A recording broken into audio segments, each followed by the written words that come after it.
Hello, and welcome to another episode of Myths and Stories, a Destiny 2 lore podcast.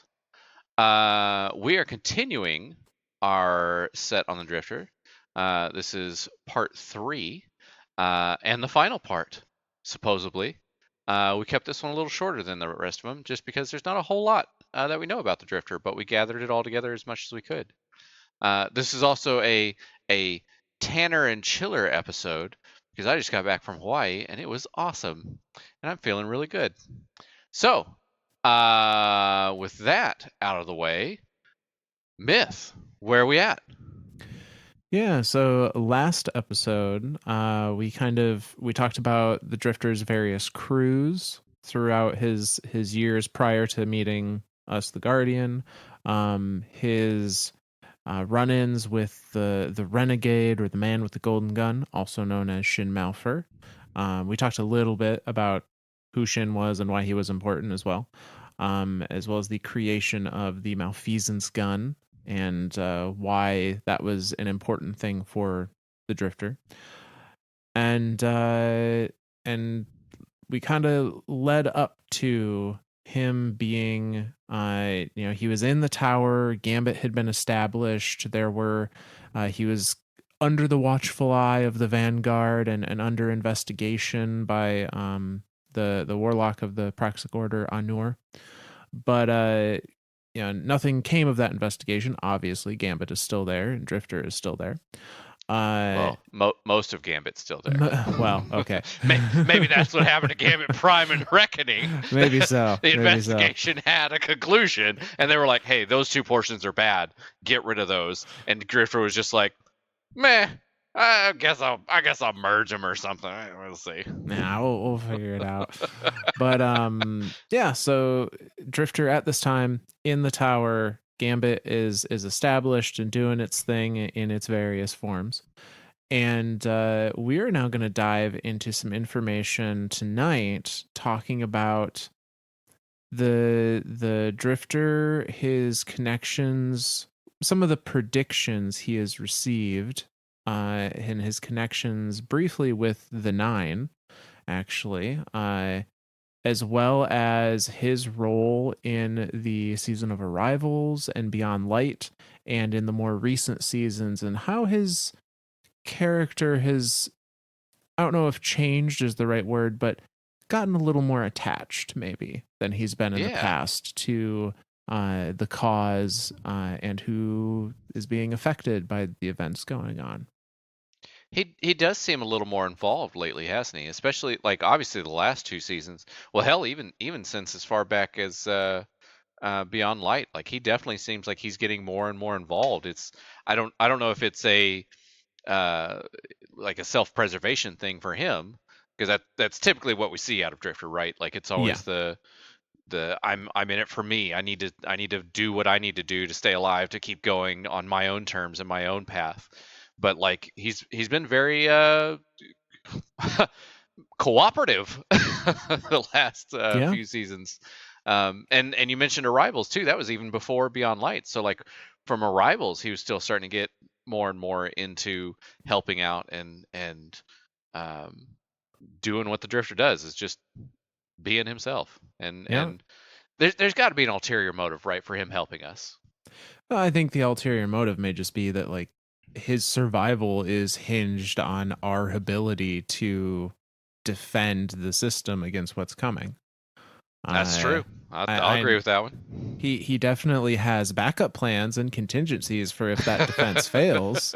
But ultimately, I think he would prefer if we're able to beat the forces of the Witness, and then he can just keep on doing what he's been doing. There you go. Alrighty, well, where are we starting tonight? Yeah, so tonight we're starting a little bit before Arrivals. We are going to be at the season of the Drifter. That is what it's called. We couldn't quite remember last episode, but that is what it was called. It really was. That just seems like either lazy programming or something. I don't know.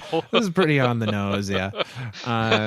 But Season of the Drifter, in particular, we're going to focus on two pieces of the kind of main story quest chain that happened during that season. And that main quest chain was kind of just a introduction and a glimpse into a couple of points in the Drifter's history, which we talked about already in last season with his run-ins with Shin and whatnot.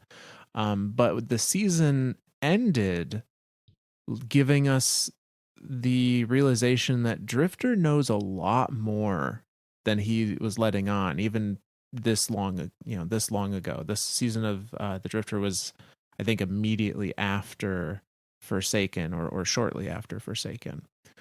I think you're right. It was either that one or no, Black Armory.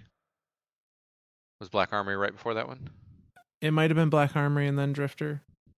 For those of you that don't know, Ada wasn't always just a quest. She wasn't just a vendor.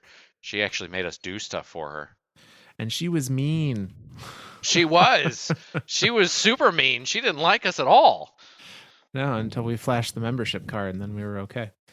Exactly. That's all it took. But no, But so yeah. the quest dialogue that we're going to be talking about here comes from a quest called Invitation of the Nine, Mystery and Potential. And this was one of those ones that you visited multiple times throughout the season, one each week kind of thing. And you'd get a different little scene that you got to see play out. So this is from the 8th visit for this.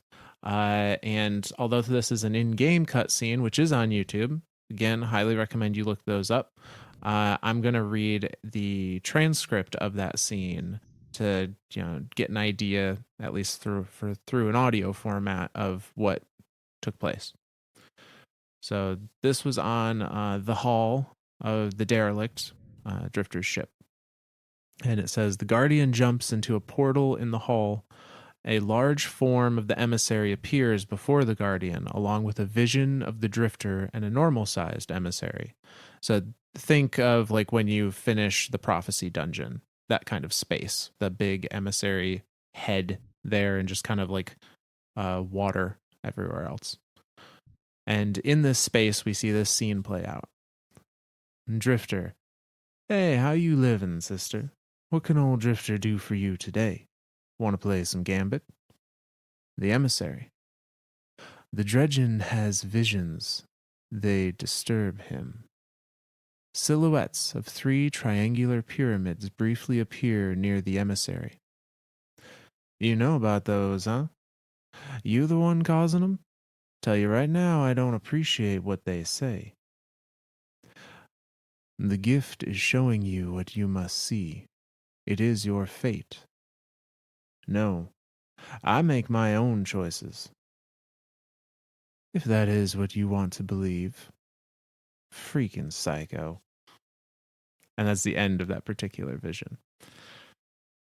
So, like, I'm assuming the triangles they're pyramid ships. Yeah, it's a silhouette of a pyramid. I say silhouette. It's like a hologram of a pyramid. Oh, sure. And like, what is the emissary trying to tell the Drifter here? Is this like a hey, even though you think you're in control, you have so little control over the grander scheme of everything? Like, what's the big message from the emissary here? I'm thinking, and some of this we'll see in the next entry, but what it seems to allude to is that Drifter has had visions of the pyramid ships coming.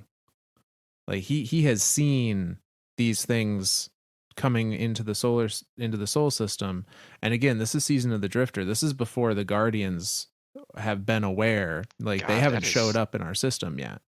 I was going to say that is so long ago. Like the only other time that we as the player even saw the pyramid ships was what at the end of the Red War campaign, when the light went out and it washed over them, and they all kind of like came to life and turned towards Sol and started heading that way. Right. We the player saw it, but the Guardian did not.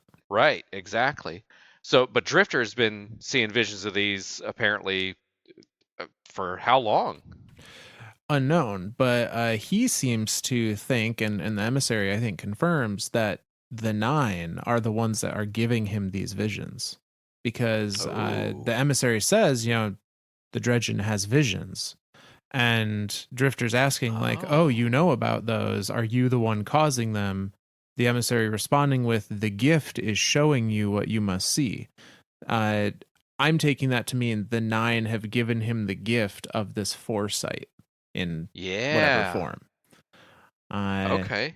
Yeah, and I'm following now. yeah, and the emissary, I think, is saying, like, your role, knowing this information, is to prepare, is to get people ready for this. And Drifter is deciding, like, nah, I'm gonna prepare for me to stay okay, but I'm not gonna, like, sound the alarms. Uh and the emissary is saying, like, you may think that you're in control of what's happening here, but this is all above you. Interesting. That's well, and again, I think that still plays into his idea of, I'm playing this, I'm playing my life for me. Like it, Yeah. as if something else happens that just so happens to benefit me, cool. But if it doesn't directly benefit me, then I don't give a shit type thing. Like that definitely seems and I'm curious if that's a like we saw that a little bit when he was first rezzed, right? Like the ghost was like, go that way, and he's like, no, not doing that.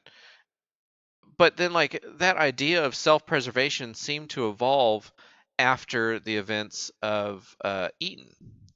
Like Mhm. Eaton definitely seemed like there was a little bit of self-preservation there, but it because even during then it was described as him, going out and collecting supplies just to watch the non-risen hunt them down and enjoy life and to live life fearless, like, like they only have one life to live, whereas he had infinite lives essentially. So it's interesting to see that evolution of purely self-preservation versus like preservation of the greater good, or preservation of the greater populace or something like that. Yeah, I think Drifter has always really deep down been actually very, very kind. Very, like, he wants the people around him to be doing well. But he's been burned so Oh many yeah. times, sometimes Oh my in god, in yes. pursuit of helping people, be better off, that I think he's just been, he's jaded at this point. Yeah, absolutely. Uh, Absolutely. so Maybe that's where he gets the coins from. yeah. Uh, Ah. well, and this is an interesting fact that we read but didn't really hold on for too long.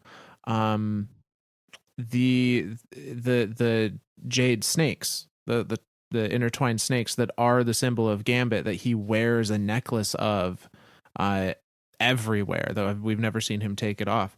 Um, that's the tattoo that Orin had, is Yep. that same symbol. So, like, as rough and tumble and Wild West as he wants to be, like, he still holds a lot of things at sentimental value. Um, Absolutely. like, Absolutely. that's kind of been his thing. He remembers. Yep. Yep. So this is the next reading is also going to be from Invitation to the Nine. It is the next week, the week 9, which was the last one of this season, I believe.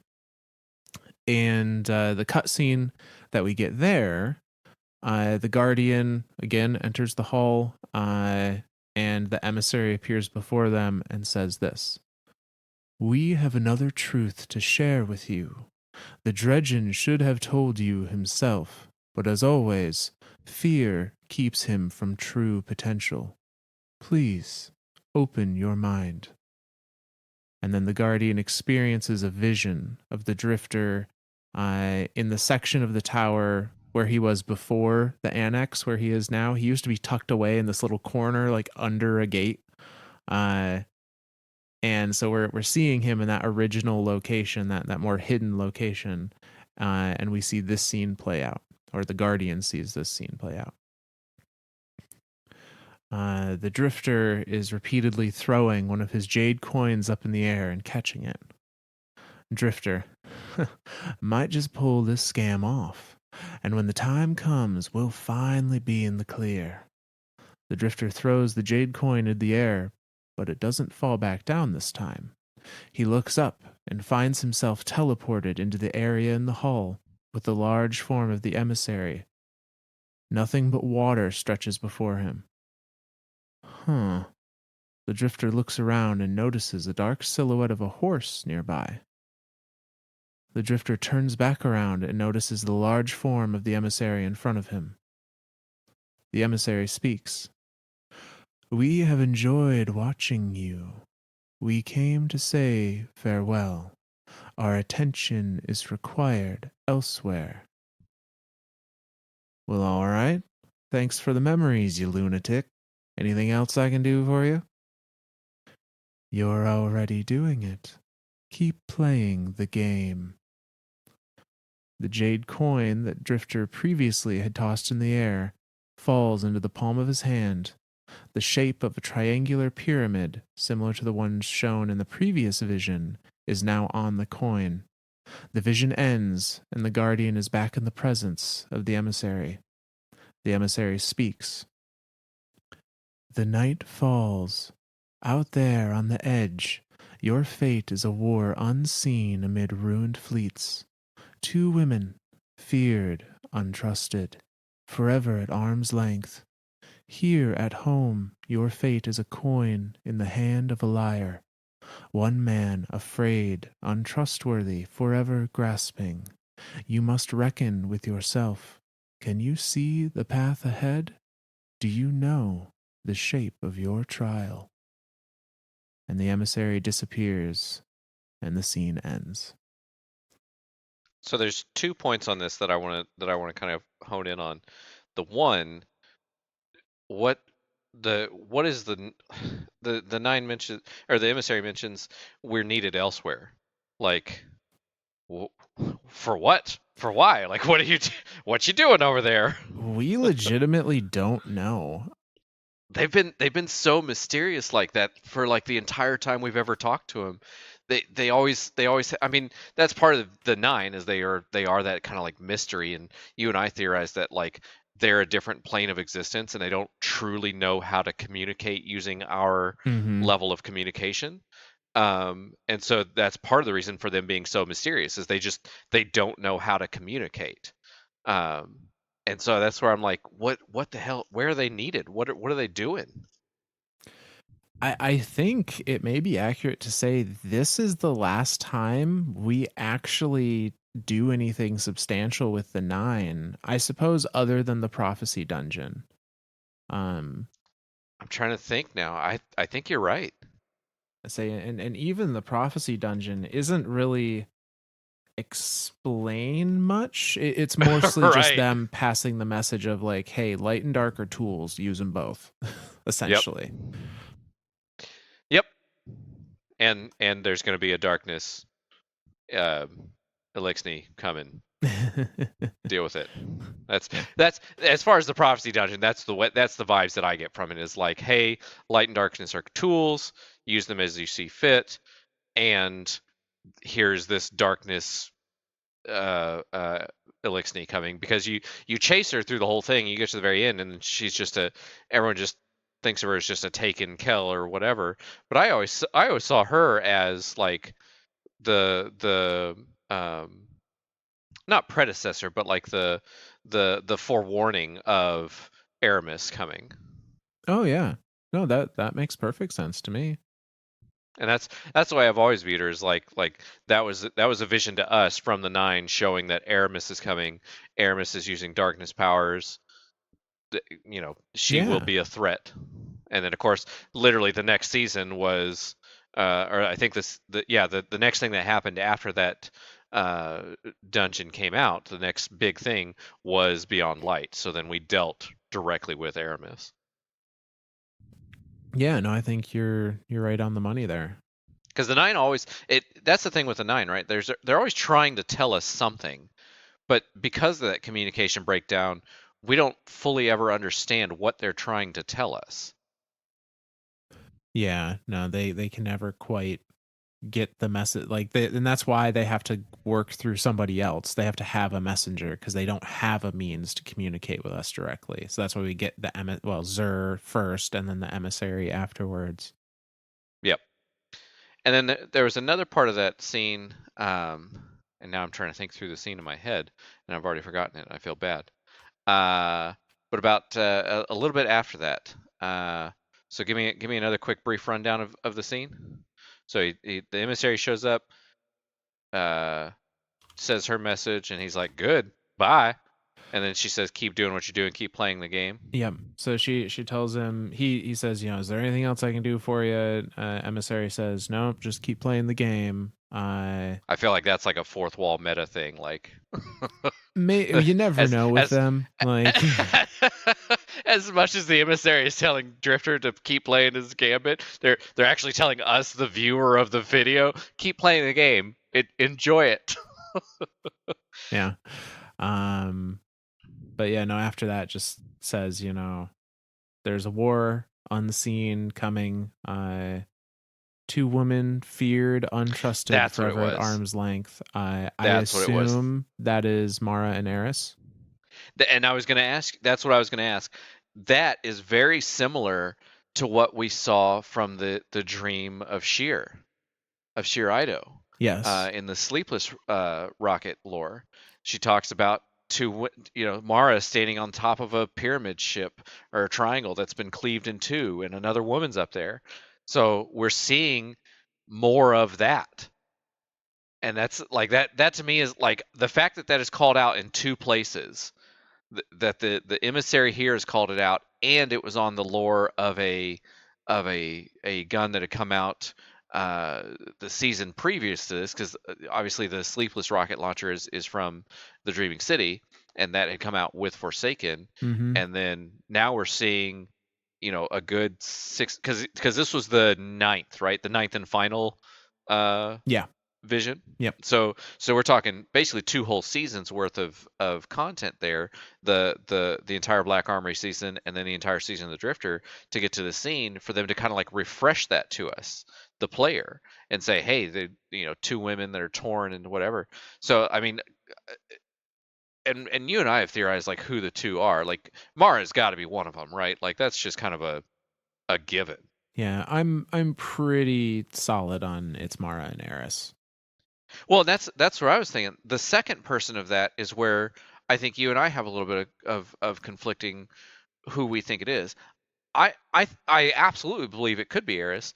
I'm more curious if it's more leaning towards Elsie. I don't think so. I think Elsie is here to inform and to assist, but I do not think she has the power to steer the fate of a system. Otherwise, she would not have been through so many unsuccessful futures. Oh, I like that. I like that idea.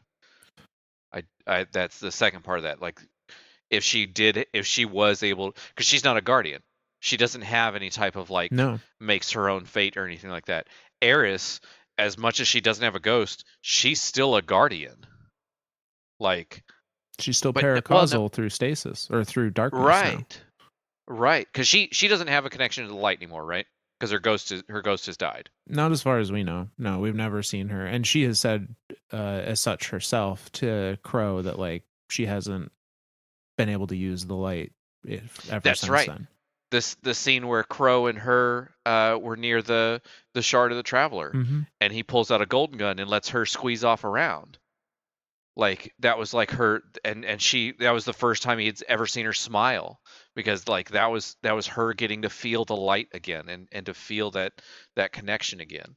So yeah, I think you're right. I think the only type of connection, any type of power she has, is stasis, which is that's just interesting to me to think of a lightless guardian, or a guardian that has become lightless, now fully embracing stasis as another paracausal tool to use to their whim, which that obviously brings to mind one other light bearer who is now lightless, and has been stuck in a coma for a hot second, Osiris. Do you think that Osiris and I know this is completely off topic, but do you think that Osiris would do the same thing that Eris would and embrace a darkness, some sort of darkness paracausal ability, just to have that connection to paracausality? So we've been off topic for about 5 minutes now. So I'm Hey, gonna shush you! I'm gonna answer this, and then I think we're gonna get back on track. Fair enough. Yes, I think Osiris absolutely would and will embrace darkness as a tool. I think he will be amongst the first after ourselves to learn how to utilize Strand. I would argue Eris is already using Strand, even if she doesn't know it, when she's making the connections with the egregore to communicate with Callus's subconscious, because Strand is psychic energy. Yep. I think you're 100% on the nose there. And the fact that Osiris is literally in the title card for Lightfall also kind of leads some credence to that.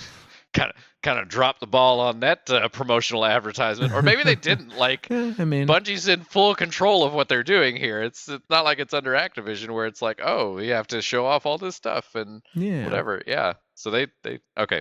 Didn't want to keep steering you away, but go ahead and bring us back.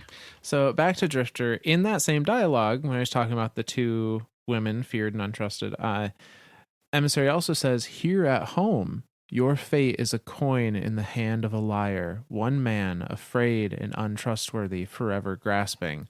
She is implying to me that our fate, the fate of the Guardian, perhaps the fate of the city, whatever home here at home is implying, is in the hands of the Drifter in some way. And Holy shit. maybe that's why they were giving him these visions, not so that he could, be the one to sound the alarms and save the solar system. Maybe so that he could prepare, because his role is going to determine whether or not the Guardian lives, or whether or not Earth lives, or something along those lines. Holy shit. Okay. But so bigger shoes to fill than I expected. a little bit. We also moving forward, jumping ahead to Season of Arrivals now. Drifter is not just dealing with the Nine and the Guardians and the Tower and all that. It's alluded to in the current season of Plunder, that he has a history with Spider. We can see one of these transactions in the gun False Promises from Season of Arrivals. And the lore card for that goes like this. The Spider eyes the Drifter, boots to bandana. My favorite. Spider trails off with a drag of ether to select a title befitting the Drifter. Nothing. You think this'll take? The Drifter says and nods skyward, kicking an empty ether canister off the side of their floating moat of reef. Red streaks burn in the star-sea sky beyond the vast cloud of asteroids and dust, drawing the shape of a new constellation as the Warmind launches fresh guns. An almighty effort. Splendid. Spider steps off a transit craft alone. We could have met in a more protected place.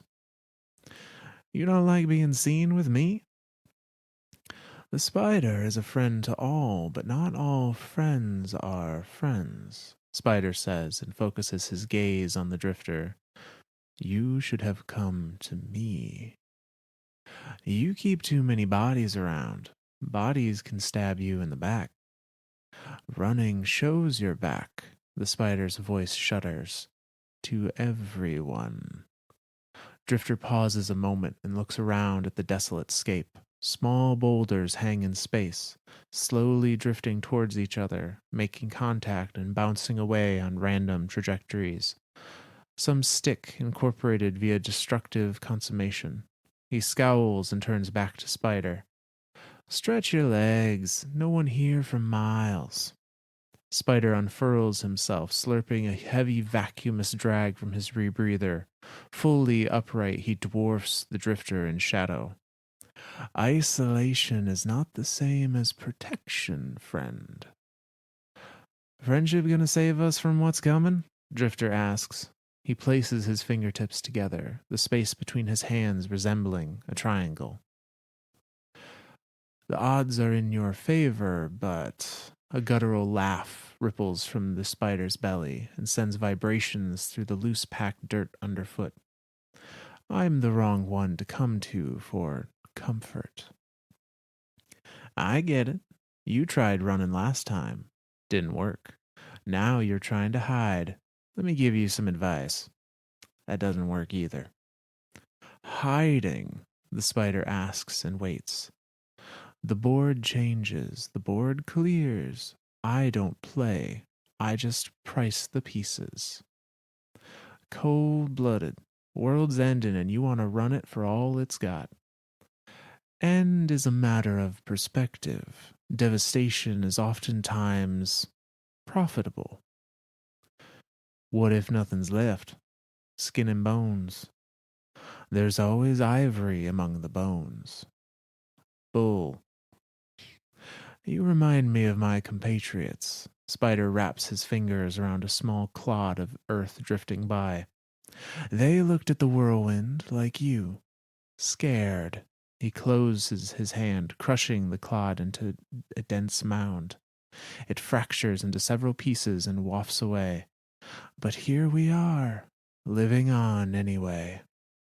Yeah, fallen. Fallen.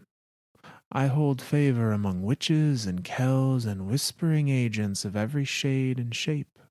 My web is vast, and I have proven useful. Let the kings bloody each other, and I'll just direct the runoff. You talking about the Guardians? Hate to break it to you, but they're a cheap date. Cheap is malleable. Cheap becomes cheaper in desperation. Yeah, the drifter pulls a small and ornate box of awoken design from his rucksack.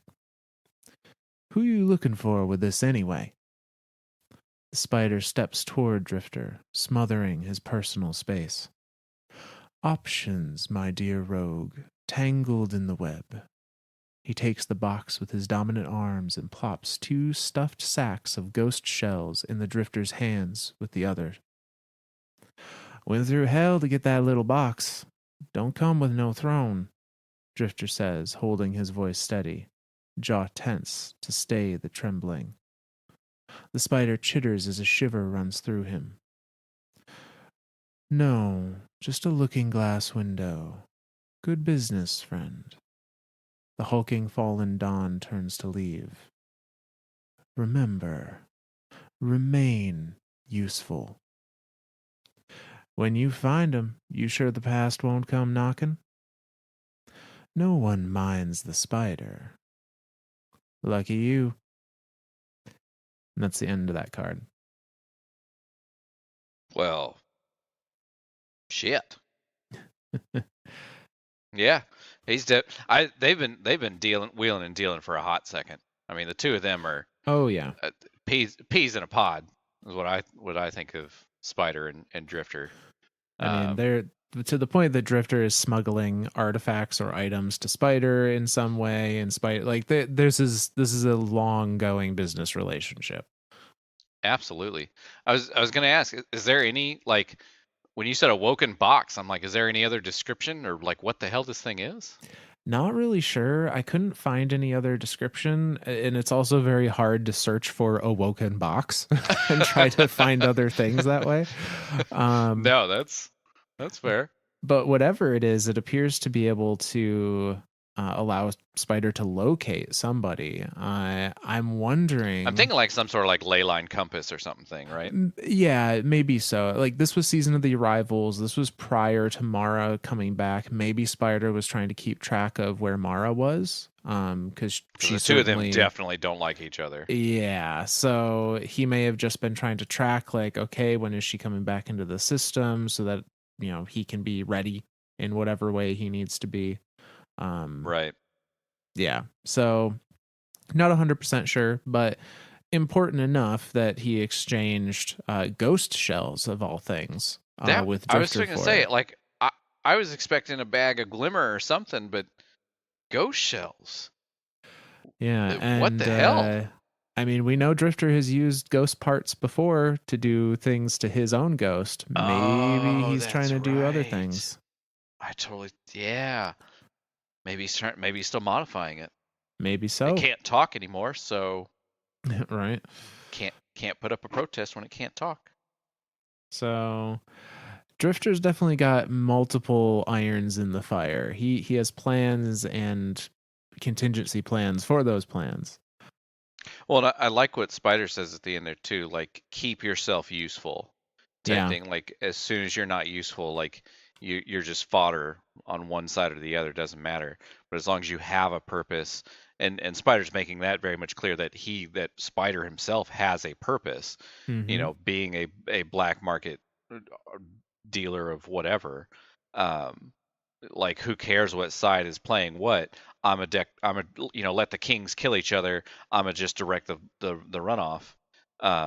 Yeah, no, this is very much about just staying useful in the general sense, in the general purpose sense, um, for one's own survival.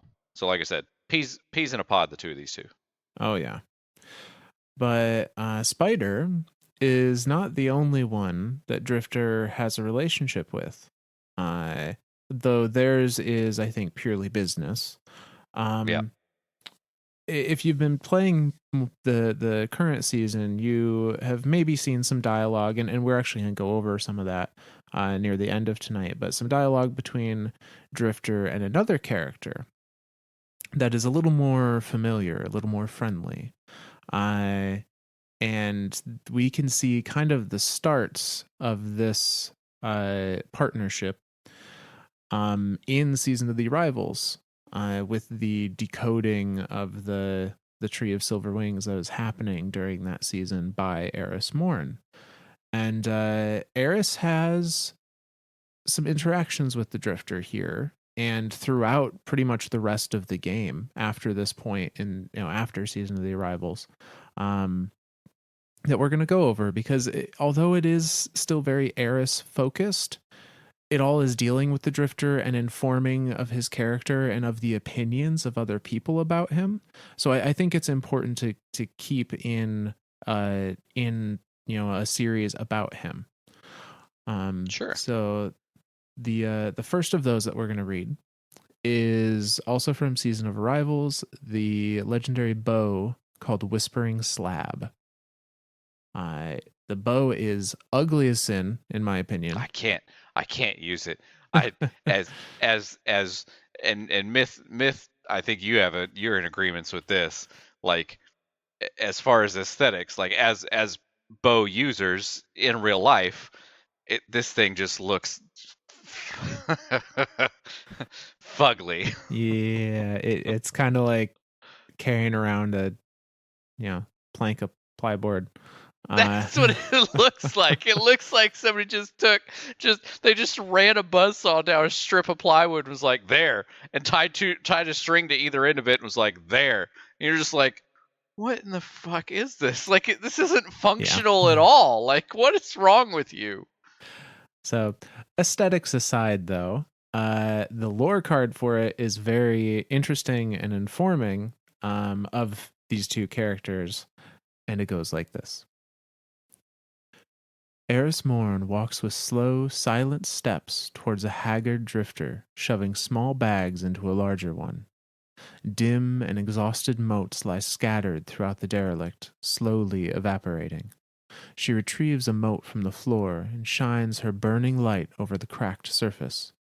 The light struggles to leave the cracks. She lets the disintegrating mote drop and shatter into dust against the floor grates, and it chimes like resonant glass. The drifter whirls around to face the noise, almost losing his footing. He lets his hands slide off his holstered trust as recognition washes over him. Ain't anybody ever tell you not to skulk? It's rude. Noted. Are you vacating? Road trip. How'd you get in here anyway? The airlock was open. Uh-huh. If I said I were here to run in your rat race, would it change your tune? Uh-huh. Eris drops her shoulders and approaches the drifter. I want your help. Uh-huh. His brow furrows with suspicion. Why? Didn't you save the universe yet? The drifter turns back to shoving bags in bags. It seems to be continually in peril. To be honest, I'm not sure that I've helped. Eris hands him a bag. I need your knowledge. You? No. I've had some troubling experiences as of late. Yeah, it's called life. I need to know, she says, and hesitates, half-hearted restraint preceding sacrilege. Tell me how to interpret the darkness. What am I, some crusty woo-woo sage? Beat it, kid, I'm packing. Do not ignore me, Eris says, her voice is calm and piercing. We've both seen beneath the surface. Drifter drops the pack in his hand and picks a jade coin off his workbench.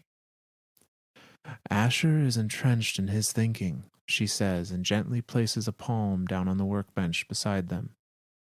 Ikora, she tries. She hears, but she doesn't understand.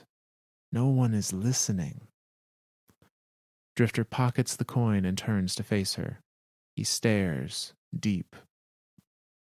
Experience. Hell of a thing. He looks down the gangway of the derelict, through the gate that would take him to his hall. Favors ain't free. I do this, and you owe me. Eris nods. Drifter swipes the workbench clean and pulls out a retractable seat for himself. How long you got? The two sit. They speak. They listen. Linkages forged in light and dark of traded secrets as the derelict hangs in orbit around the earth. Pacts are made. Soon there is only the silence of knowing left between them. Next time you fly over the moon, dust your boots. Tracking that crap all over my floors. Eris shakes her head and moves toward the airlock. Drifter yells after her. And call next time. I could have blown those fancy eyes straight out of your face.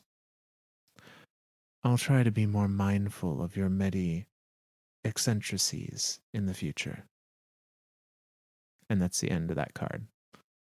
There's so many times it's so hard not to laugh during this card because it's just the drifter being the drifter and Eris being Eris, and the two of them in the same space is just so fucking.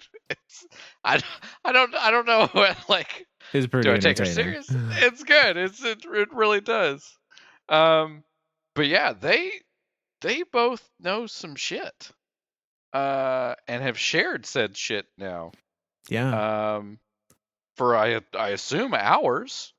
It a long time from the sounds of it. I think perhaps Drifter is the one that in this scene has taught Eris how to use stasis.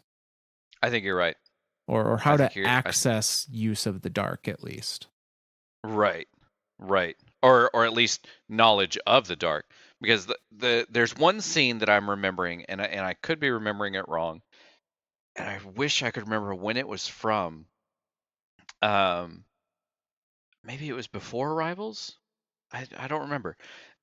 Eris is standing in front of one of those veil looking statues, right? Like the K1 anomaly. Yeah. Statues, and she has the gold orb in one hand, right? Like, or no. I think it's just her rock. Yeah, I think it's just her rock. Just her rock. Right. Yep. Yeah. And she goes up to the statue and puts a hand on it, and the blue stasis starts kind of like emanating off of the statue into her arm. Yes. And she kind of like pulls back a second, and then like caresses part of the statue, and then like her green orb turns to blue stasis, and she smiles. And like that scene I was so concerned about and so but I don't remember when that scene was. I don't remember if that was after their adventures on Europa. I don't think it was. I think it was part of Shadowkeep. Yeah, that was absolutely part of Shadowkeep. That was kind of an epilogue scene to the Shadowkeep like story missions. I believe you Right. got that after you helped Eris banish all of her nightmares. Right. When you collect like the different parts of her fire team, like Yep. Saimota's necklace and Wei Ning's loincloth or something. Yeah, because she uses all of those different pieces as her own form of armor against the pyramid's influence to go into the pyramid, like we did with our original Oh, right, with the whole Dreambane set. Dreambane. Yep. Yeah, because you had to collect each piece of Dreambane set to even enter the pyramid. I see what you're Right. saying. Like she's forging her own little like protection barrier. Yeah, so she's using those pieces as her own Dreambane set to actually access the pyramid, and that's where she encounters the power that is, I think, is granted the power that is stasis, but perhaps doesn't know how to use it or really Sure. funnel it until she talks with Drifter. I was going to say that's what we're seeing here with Drifter is because I assume Drifter knows a lot more about darkness than he's letting on. I mean, he's using dark motes. That's what I'm saying. Like he knows a lot more about darkness than anyone else in the room, pretty much up until and maybe even now, but definitely up until Beyond Light. Yes. So and of course throughout the entire Beyond Light thing, it's the three of them. It's Eris, Drifter, and Elsie run around doing stasis shit and being badasses. Mm-hmm. Um, so yeah, I definitely think that he's sharing the majority of the darkness and that's interesting to think too that like every time everyone thinks of Eris, like we always think of her, oh, she's the Dark Queen, she's the Hive brood mother, blah, blah, blah, like whatever. But I don't think she knows as much about darkness as like obviously someone like Drifter who's using it on a daily basis or is interacting with it somehow on a daily basis. I mean, And she knows about the Hive, and the Hive right, certainly tap into dark abilities. We theorize they tap into Strand in some way. yep, Um, but Strand is a little different than Stasis, and the Hive have a very different way of accessing that power than Guardians do. right, So she may know the theory behind how the Hive does their rituals and what it allows them to do, and knows all of that, but has not actually had to figure out how to channel things outside of those Hive practices. right, right. And that's where she's trying to expand her knowledge here Yeah. by using the one person that would do such. Yeah. And I'm curious, like it says linkages forged in light and dark of traded secrets such and such. Like are they discussing light bearer things as well, or like just idea like kind of like what we do where we're discussing, oh well, this is what I think of darkness, this is where I think that something's happening here. Oh, okay, well because of that logic I think this is what's happening with light, and so now we're starting to deduce logic from one or the other. You think that's kind of what's going on here? Yeah, a little bit. And actually, this gives me a couple ideas.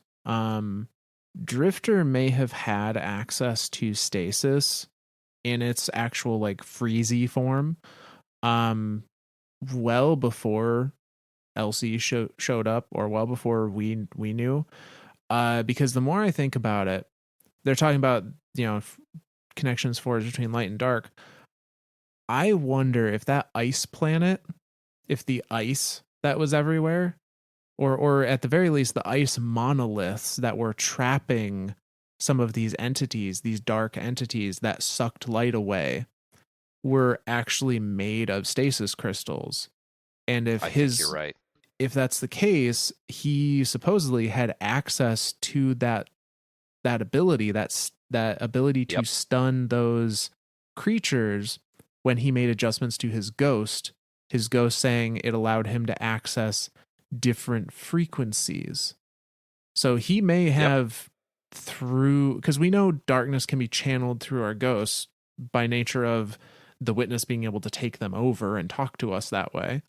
Yep. So he may have inadvertently been the first person, the first guardian to have access to stasis by making those changes to his ghost. But just not know how to like access and channel it in specific ways, like hucking a dusk field grenade or throwing a shuriken or something like that. Or maybe he did and he just didn't feel the need to share it with anyone because it was a weapon That's in his that's back true. pocket. And everything for him is a self-preservation thing. So anything that he can keep is a, hey, I've got this one little thing up my sleeve. You know, Mm-hmm. you see a shuriken stasis come out, and you've never even heard of darkness. You're like, what the fuck was that? You know, and Yeah. then you're frozen and dead.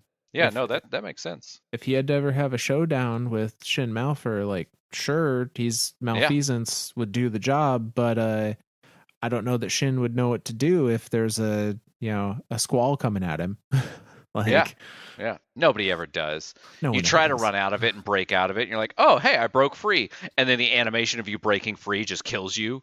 Like nobody knows how to outrun, except for some reason, hunters maybe. I don't know. Anyway, yeah. So and I like the other two things in here, where you know, uh, Eris is thinking of people that are trying to figure out stasis, mentioning Asher. You know, the first thing he did was shoot the damn thing.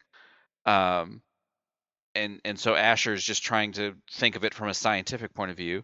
And then she talks about Ikora. She's trying. She doesn't really know what's happening, and she's listening, but she's not really listening. And then like Drifter to turn around and say experience is a hell of a thing. So I think you're right in thinking that that planet was some form of stasis, because that would have been something that he would have had as experience. And for him to have that level of knowledge, I think you're right, man. And then the other thing too is the Tree of Silver Wings. I know that was the big thing that was happening in Season of Arrivals, um, and I may be getting this wrong, but this is what I remember. It was growing because the pyramid ship was parked over the last place that the traveler touched. Correct? The Tree of Silver Wings could have an episode in and of itself. It was not, my understanding was it wasn't growing because the pyramid ship was there. It was growing because Osiris planted the seed of Silver Wings at the last place the light touched on Io. Gotcha. And the pyramid, the witness was funneling messages through the pyramid into the tree as kind of a giant antenna, and then Eris Right. was receiving those messages and then trying to translate. And that's why she went to the Drifter, because she needed a better understanding of the darkness to be able to interface with the tree and accurately translate what was being said.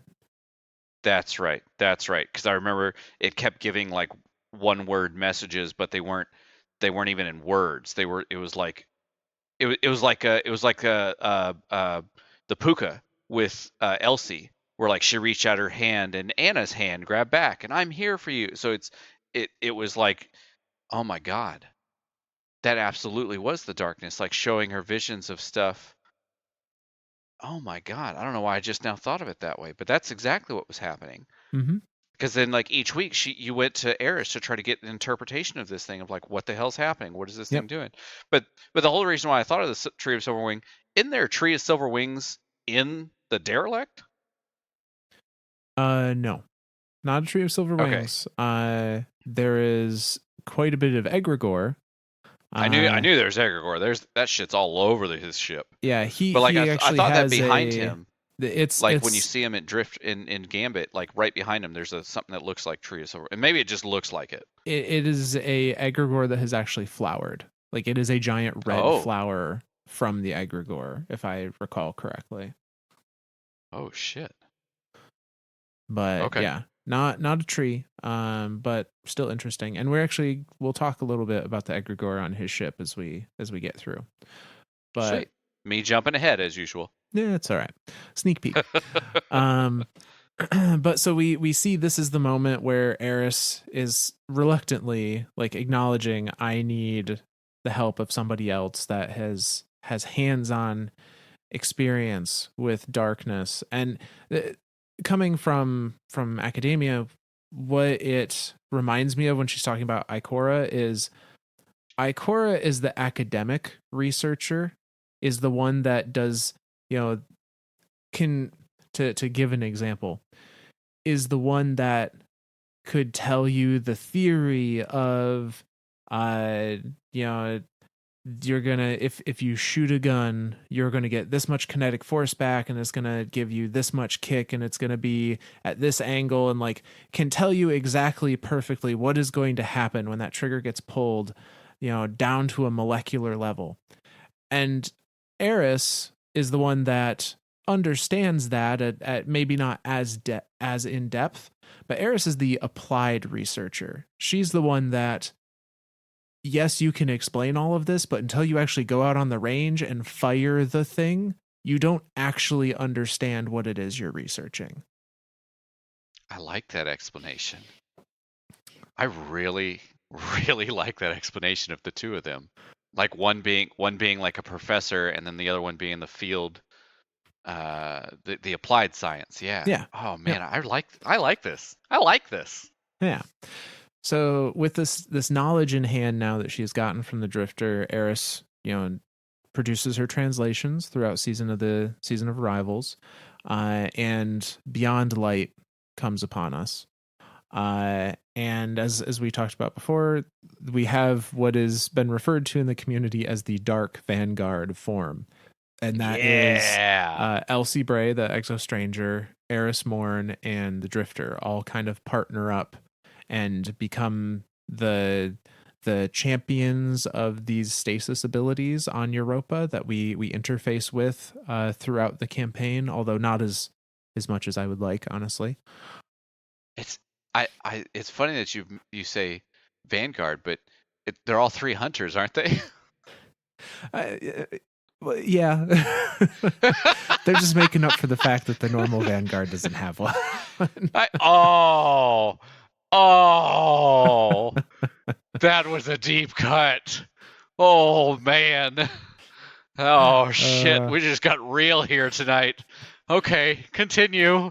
Yeah. So throughout their time together as this fire team and exploring stasis and helping guide the Guardian using their stasis and trying to unravel what's going on with Aramis and the pyramids at the time, Eris writes a series of letters to various other people about her thoughts on stasis and what they're doing there and her reservations, as well as some of the things she feels like are very important or are maybe hard pills to swallow but need to be said, kind of thing.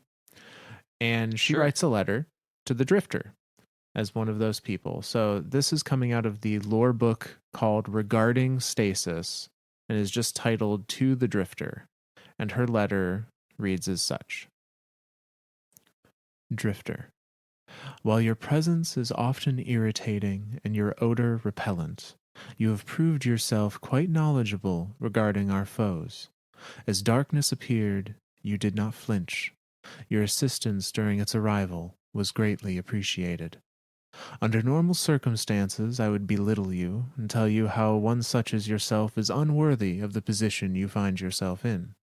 But nothing is normal during these times, and I accept any ally willing to see past the antiquated philosophy we have sustained ourselves on for so long.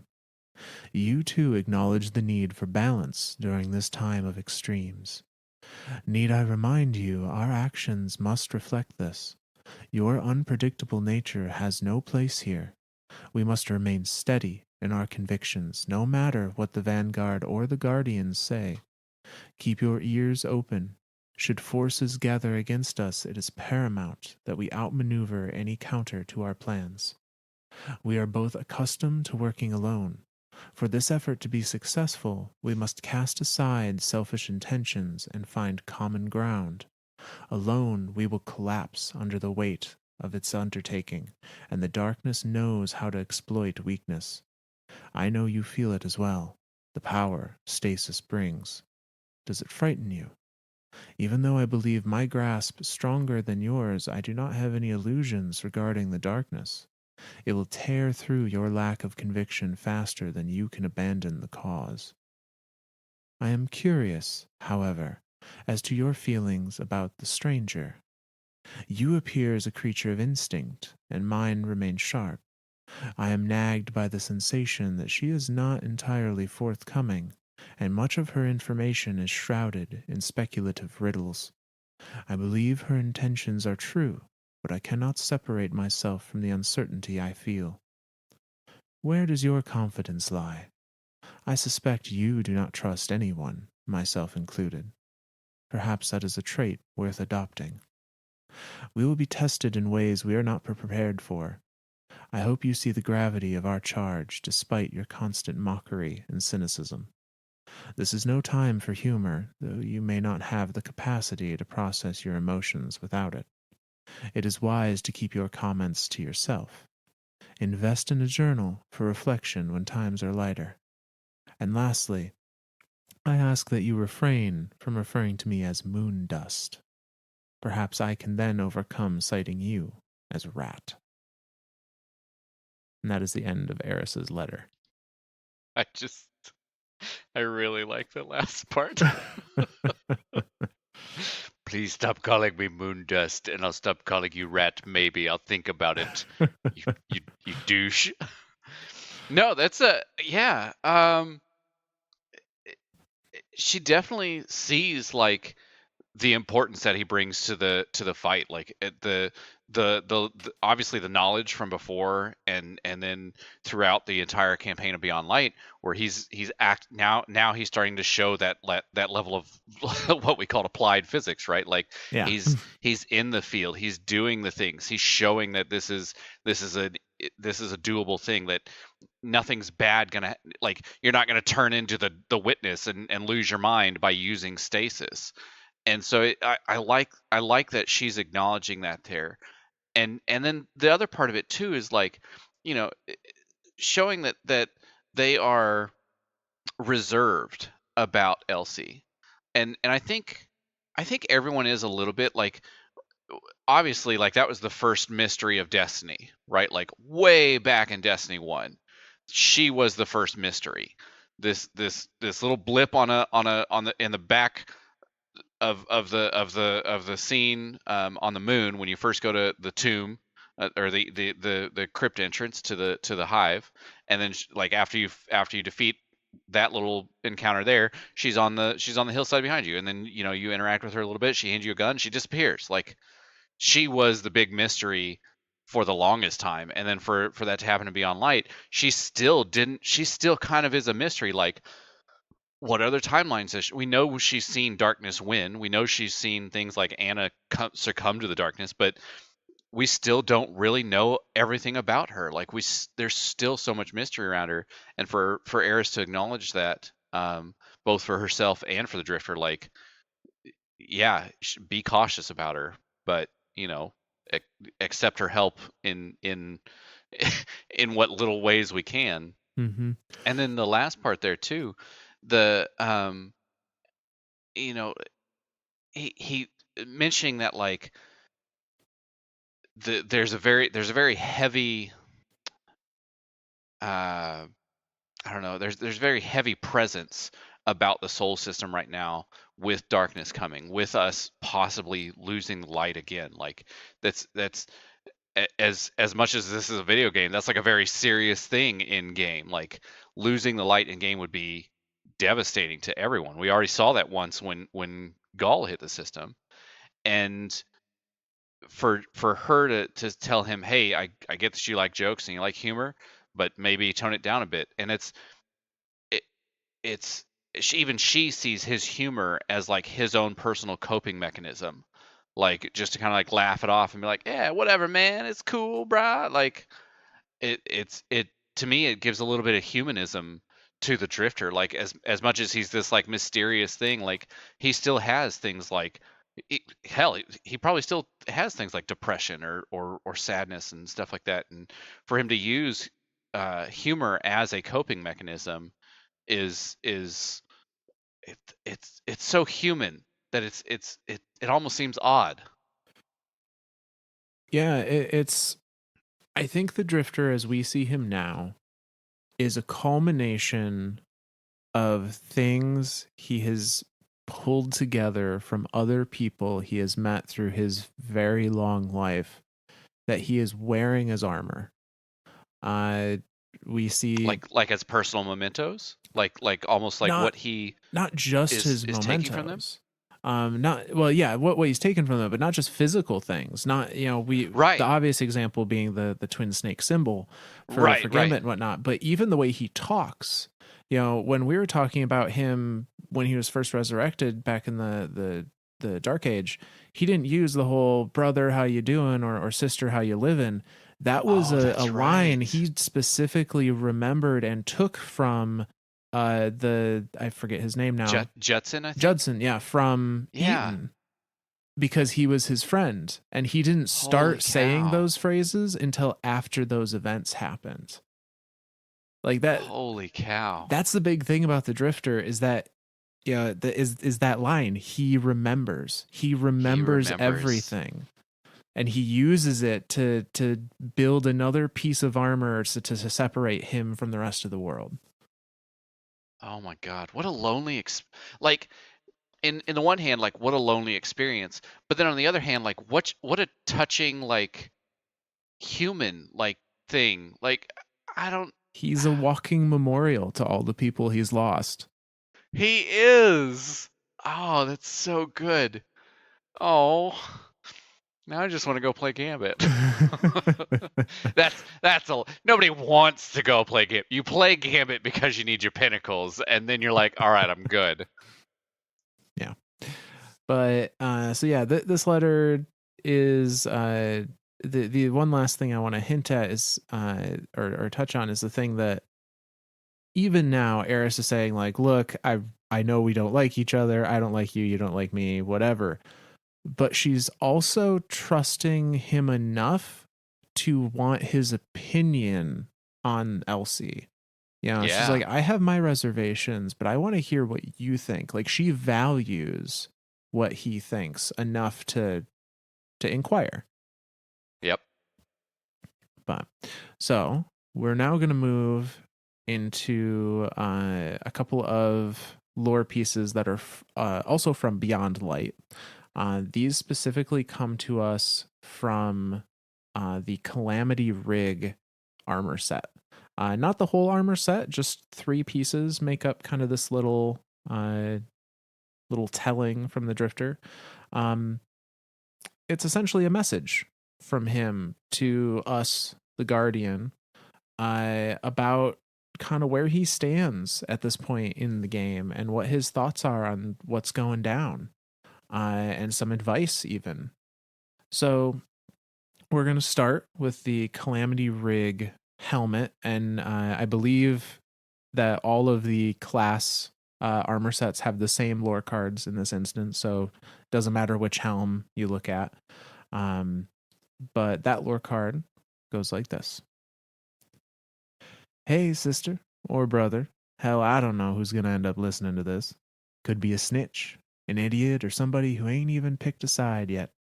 And that's perfect, because all this talk about choosing sides, noise.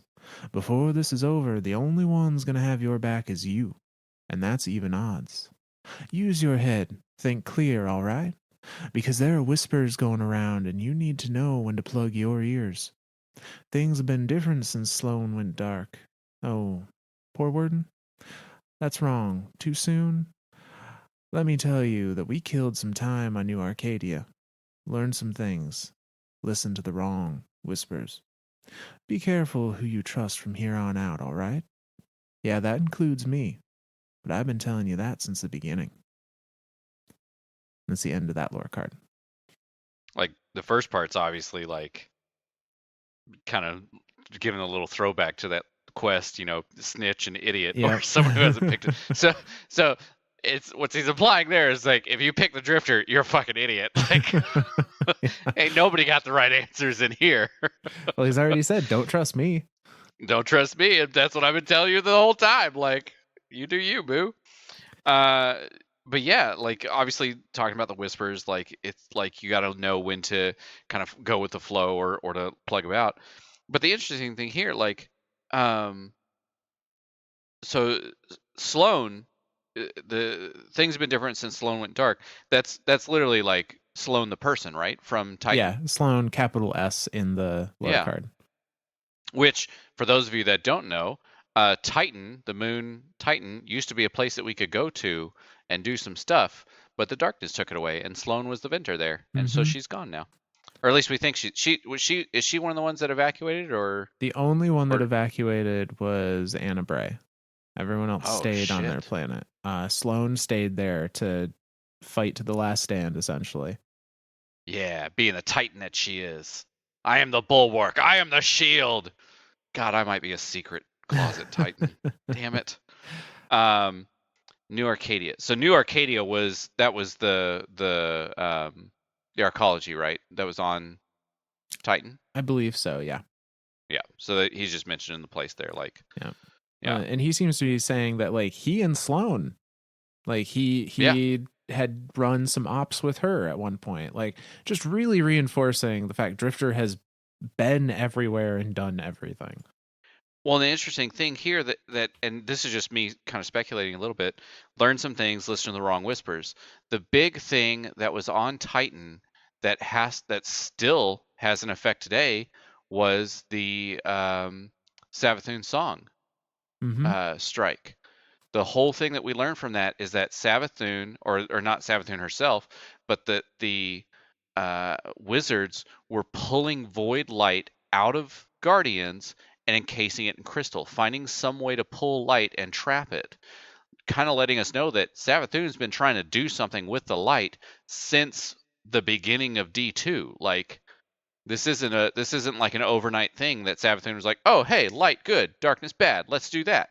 No, this has been a long term like test of what does this do if I do it? Like, Savathun is very very very smart, and she does her research. She does a lot of planning and thinking and stuff. And yeah, yeah, it just blows my mind to think that stuff like that was important then, and it still kind of like gives us an idea of what's happening now. Yeah. But so Drifter is just kind of reinforcing his idea of like, look, no one has the answers. You got to learn who you should trust and who you shouldn't. And at the end of the day, the only one that has your back is you. Just really like that's kind of his philosophy at this point in the game. Definitely is that whole, only one that has your best interest at heart is yourself. Absolutely. So the next lore card off this set is the Calamity Rig gloves, the gauntlets. And those ones go like this. You probably heard I'm taking a little trip. Maybe already took one. I don't know when you're going to listen to this. Let me say, the only thing that'd get me into the true cold again would have to be big enough to change it all. When you look down and see it's already in your hands, it's hard to walk away from, especially when it was almost yours to begin with. So yeah, maybe I've got itchy fingers, but I'm the kind of fella who'd pick something up so nobody else gets it. It's a zero-sum game. I take what I can. Only thing is, I'm not taking it alone. And you know me, I like to keep some folk close. Real close. I feel somebody's hand on my throat, I figure they're about to kill me or kiss me. And personally, I like to keep my options open. And that's the end of that card. Yeah. Yeah. maybe a little porque no los dos. Yeah. Especially if I were to think of this from the point of view of Eris, like she probably would a little porque no los dos on that one. Yeah, she probably would kill him and then kiss him, or kiss him and kill him. I don't know. And it's the one interesting thing here is the only thing that get me into the true cold again would have to be big enough to change it all. Basically, like when I think of true cold, I think of like the vacuum of space. Like the only thing to get me out of this tower right now would have to be something that's worth going after. Like something that really had like, because I'm curious as to how much the Drifter sees the last city as like a safe haven, or as like a, protected space or something, somewhere that he feels that he can just kind of chill and be, versus his time that he spent on Europa, or any time he's ever left the city for any reason. It definitely seems to be like a very, I don't know. I don't want to say challenging for him, because it really isn't. But he definitely seems to want to stay in the tower, somewhere near the city, as like a protected space. I think the only reason he's staying in the tower is because it's convenient. That In could be it too. the survival guide quest dialogue, uh, I don't know if we actually read this one, but he specifically says that like he does not trust the Vanguard. He does not, he doesn't see the fact that he's in the tower as anything other than them just wanting him close to keep an eye on him, and he's just going along for the ride right now because it gives him supplies. Like Oh he has yeah. no connection whatsoever to the city. Uh, he's ready to peel out the moment shit starts going I sideways. mean, he says that, but like in the back of my head, it's that little like self-preservation thing. Like, yeah, I'm just getting supplies. I'm just being here. I'm gonna do me. But then like secretly, he's like, man, this place is really fucking nice. I mean, they got some Maybe. really nice vending machines and shit. I mean, the vending machines are so nice, the Elixni don't even know how to use them. Yeah, this is a really, really nice place. I'm gonna chill here for a bit. That's what I think of him in being in the tower, because like he could have left at any time. I think He he's hasn't putting had a on a reason to little. yet. Right. I'll give you that one. Nothing's really like, the only thing that really came was the darkness that was put over, the night that was put over the city from the Vex, and even then he just kind of rode it out. It was like, we'll see what happens. Yeah. Um, I read this line a little differently.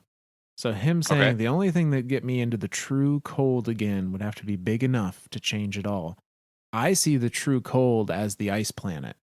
The only Oh, thing that would sure, get him sure. near stasis again would have to be something that would make that big of a difference.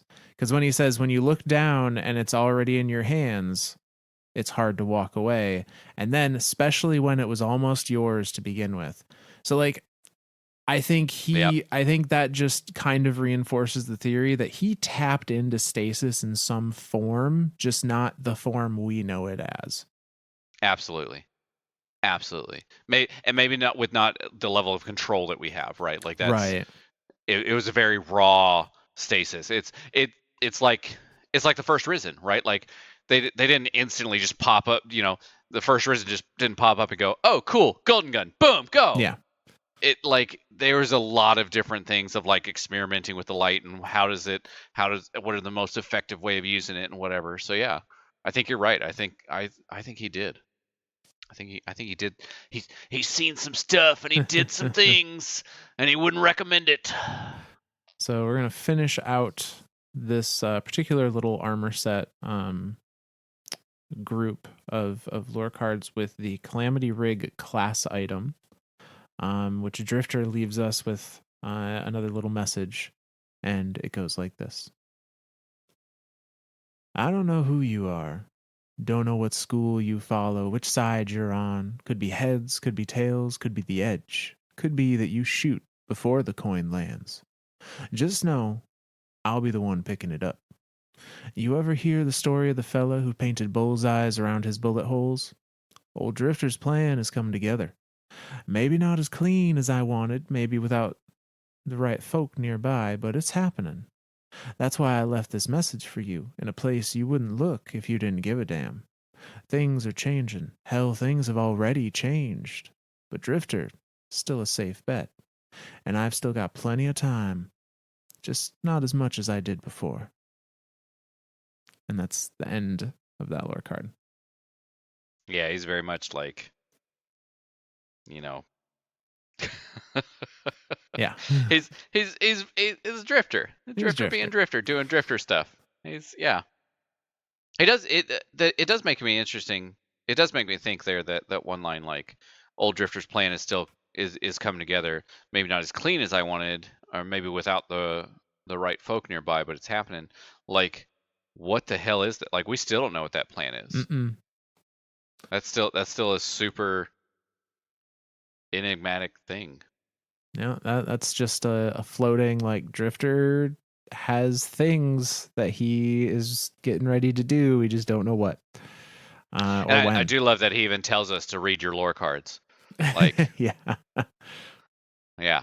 So for everyone listening to this right now, listen to the Drifter kids. Read your lore cards. Oh. So the next bit of lore here is actually going to jump ahead to more recent season. Actually, last season. Um, so the lore that I'm going to read here isn't something that you can find on Ishtar at the moment, or at least I couldn't. This is something that was a radio message in game. Every week when you finished the seasonal thing, you'd have your dialogue around that, and then there'd be the little kiosk off to the side that had a different dialogue between either like one character leaving a message or a conversation between two. Oh, You know, right, like the one where it was um oh God, what is her name? Amanda in Zavala's office. That uh, that little kiosk thing, that right? the Amanda and Zavala's office was part of the lore entry, the lore book from that season. The conversation between Amanda and Crow that destroyed everyone's like emotional well-being is what was you could listen to at this God, little audio God, kiosk. it absolutely destroyed everyone's emotional well-being. And just take him back, Amanda. He's a changed man. But so the very last radio message, which I believe was week 7, was the first week you could listen to it. And I believe all of these are actually still available in game if you haven't done Season of the Haunted and you have access to it. If you've purchased that Yep. season, you can still go through all of that season's content, including these messages, if you're so inclined. And on your secondary characters if they didn't do any of the stuff, because my I know for a fact that my hunter still has the kiosk available to her, that she can just go listen to it, because I didn't because once you listen to it once, you get the triumph, you get your book, and you're good. Like, I could definitely go over there and start listening to messages from Nice. it on my hunter. So yeah, if you haven't done it on your second or your third tune, you can go find this message there. Just do the season of the hunt, or the season of the haunted uh, um, seasonal stuff. Yeah. So this is Season of the Haunted.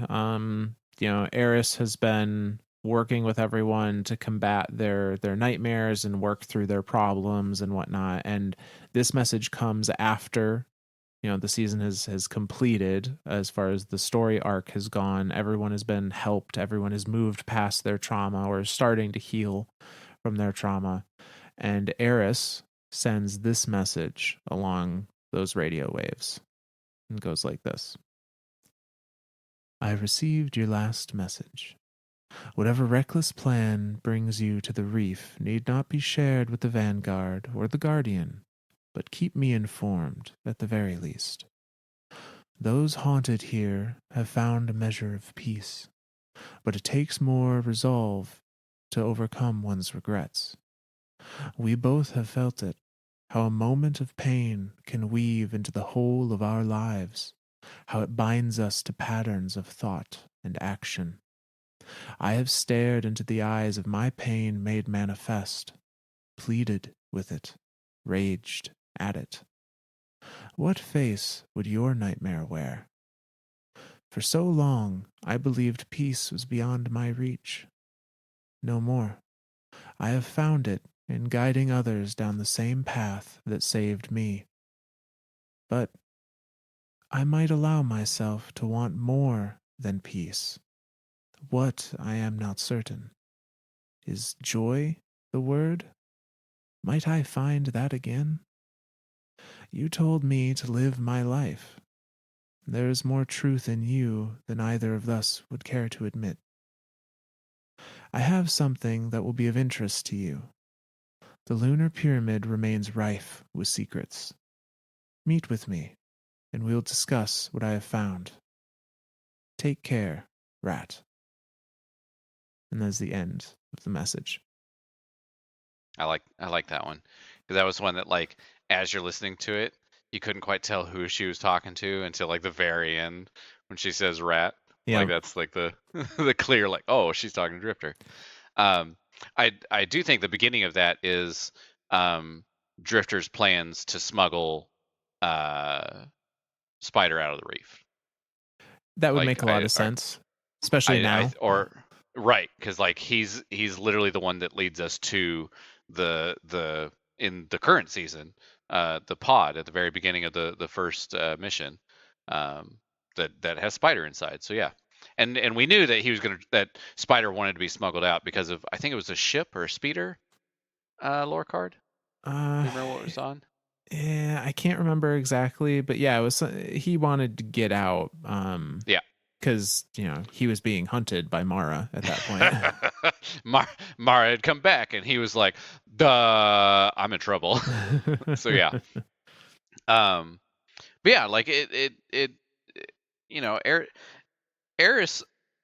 It intrigues me how much Eris is starting to show care, and I like that too. Like she didn't know if she could be happy again or feel joy or any of that until she started guiding others and started being the one that like oh hey if this is hive related I need to go see Eris if this is darkness related maybe I should go talk to Eris maybe she would know something and so for her to be able to help guide others down this path I like seeing that out of her.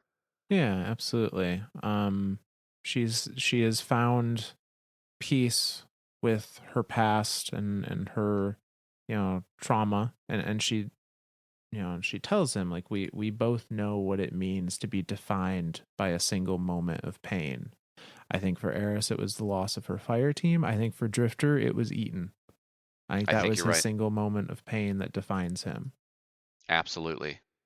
Um, so this is the first time, I think, the first time that we see Eris now use the term rat almost as an endearment, Yeah. versus an Um, insult. um, almost affectionately. Like she Yeah. definitely, there's definitely one, and I think it's this season where she's like, "Watch yourself, rat," and it's like borderline sexually. Like it's it's very, she's very deviant with the way she says it. And So, also during Season of the Haunted, we have some additional interactions between Drifter and Eris. Hard to say if if it supposedly takes place after this message or before, but I think it could fit in either spot pretty well. So we're gonna read those, starting with the Eidolon Pursuant chest piece. And again, this is one of those armor sets where I'm fairly certain the lore is the same across all of the classes. I think you're right too, because I while you're doing the Calamity Rig ones, I was checking some of the other ones, and they were all the same across. So yeah. Okay. Yeah. So this is the Eidolon Pursuant chest, and it goes like this. You've had this for years and never thought to mention it? Eris runs her fingers over the grime-clouded containment glass housing a large growth of egregore within the Drifter's derelict. Wasn't hiding it. Drifter rolls Eris's Ahamkara bone over his knuckles. Ain't nobody ever asked. Hell, you've walked by it before, Moondust. What wonders you must have buried in this heap, Eris muses. The emerald shine of her eyes dart back and forth behind thin cloth. I could. Drifter saunters up beside her. Give you the tour. We haven't the time. Tell me, what have you learned from this egregore sample? Drifter wrinkles his face and looks up to the massive, contained growth. Uh. Eris massages annoyance from her brow. She sees the playful coyness in his eye, the hidden information he holds as a bargain for some trade. Do you at least remember where you found it? Sister, you don't want to know. Eris locks her eyes on the drifter's face. He staggers back awkwardly and shrugs. Icy little nothing in the middle of nowhere. Doesn't have a name, and you don't want to go there alone. But you could take me. Eris tests his defenses. Drifter brushes off the mottled fur of his shoulder guards and leans against a poorly fastened railing. Only if we're taking your jump ship and I drive. Eris sighs and pushes past him. No. Drifter springs after her. So that's it? You're leaving? You're being evasive, Rat. Eris plucks her Ahamkara bone from his hand and stows it beneath her cloak. Contact me when you're willing to speak plainly. Drifter calls after her, hands outstretched. You don't want to stay for dinner? Eris halts, considering what disgusting amalgamation of refuse would constitute a meal here. She glances over her shoulder, one last attempt to extract information. It is strange. When Savathun drew Mars back into our space, it was free of the egregore. But the Glycon and the Leviathan both returned rampant with fungal growth. Why? She asks. He gives in. You know, it sings if you burn it just right. Drifter thumbs behind him. Subsonic. Resonates in a funny way with pyramid tech. Is that so? What, you don't trust me? And that's the end of that card. I can't get over the interaction between these two. It's so good. There's so many little like funny bits between them that it's hard not to laugh when you're reading these, because you see this very, you know, staunch, stowy-eyed Eris, just, darkness brooding, and Drifter just like, hey, what's up, man? Like, just chill as chill can be. But it's hilarious to see the interaction between the two of them. Oh, it But is. but yeah, so, and I'm kind of amused, or not amused. I'm kind of let down that he didn't use his line. I know, right? Like, this is it. This is your chance, dude. Just use the line. It's only worked once before, so yeah, this is going to be, yeah. Yeah. So yeah. I love Eris massages the annoyance from her brow. This stupid head. He knows stuff. Yeah. But the important thing to take away from this entire interaction, other than that he's just chilling here with Egregore on his ship, is the last bits of it. The part that Eris brings up, it's strange. When Savathun drew Mars back into our space, it was free of the egregore. It's like it had those like time shifts around it because of its closeness to the darkness, and it was remembering those points about it. But she's right. I can't think of a single spot on Mars that has any egregore on it. No. Even going through like the mission, the one mission that you are there. But then the Glycon and the Leviathan both return rampant with it. Now, granted, we know that Callus was using Egregore and the Scorn to try to get a closer connection to the witness, to try to speak directly to the witness. So, to me, that kind of explains why it was there on those two ships. But then for Drifter to bring this last bit up, it sings when you burn it just right. Subsonic resonates in a funny way with pyramid tech. So it clearly has a very exact connection with the pyramids and darkness. Oh, yeah. But only if you smoke it. Well, knowing Drifter, he probably has tried. That's what I'm getting at. But yeah, I also want to point out a couple of things here that are kind of interesting. Not in a like big lore way, but just very subtly informs as to their relationship at this point, as far as like how comfortable they are with each other. Like Eris is allowing Drifter to just kind of like twirl the Ahamkara bone between his knuckles. That's got to be dangerous, right? You would think. Especially with Drifter, like. That's got to be dangerous. But Drifter also mentions, she's like, why have you never mentioned the fact you've had this egregore for years? And he says, no one's ever asked. Hell, you've walked by it before, implying that Eris has been on his ship at least once before. Yeah. Which we saw a little bit when, in the previous card, when she kind of like walked in, airlock was open. Yeah. Yep. Door was open. I just came in. But, she has, I assume he's talking about another instance beyond that one time. So she's comfortable enough with him, allowing him to use the Ahamkara bone that she literally never lets go of and is the reason she survived the Hellmouth. Yeah. And he is implying that like she's been on the ship before and has walked past this thing, and like, he is being very flirty with her. Like he kind of saunters up alongside her Absolutely. saying, what, are you leaving? You sure you don't want to stay for dinner? Like could give you the grand tour, baby. Yeah. Come take a look at my ship, baby. So they've definitely reached a level of comfortability with each other. Absolutely. That is beyond the like, I hate you, you hate me, but we work together kind of thing. Yeah. And we see a little bit of a continuation of this in the Idle and Pursuant class item.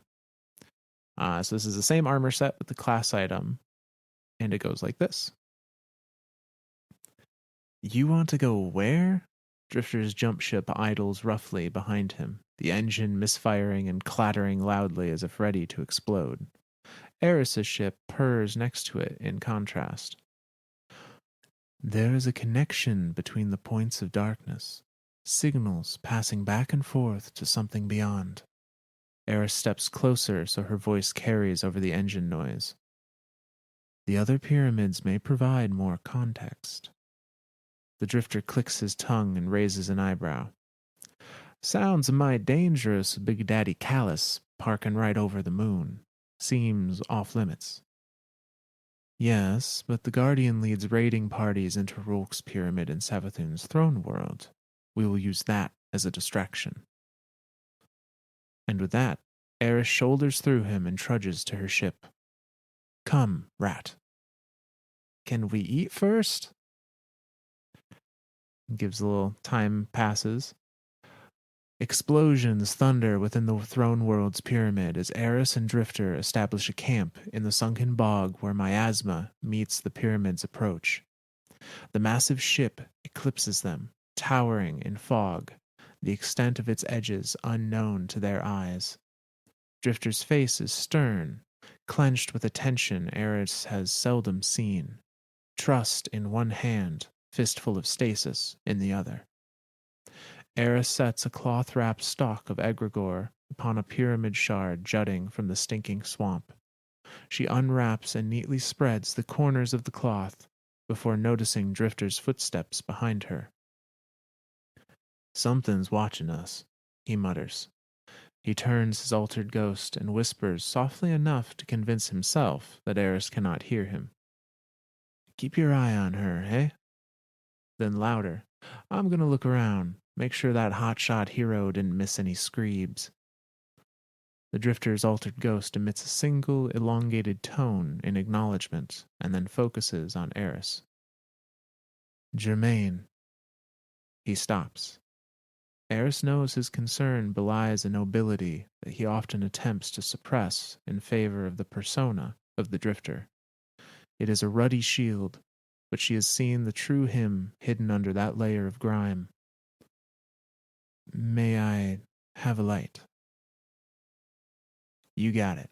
He discharges a solar round from his trust that sparks on the pyramid floor and ignites the egregore stalk. Back in a flash.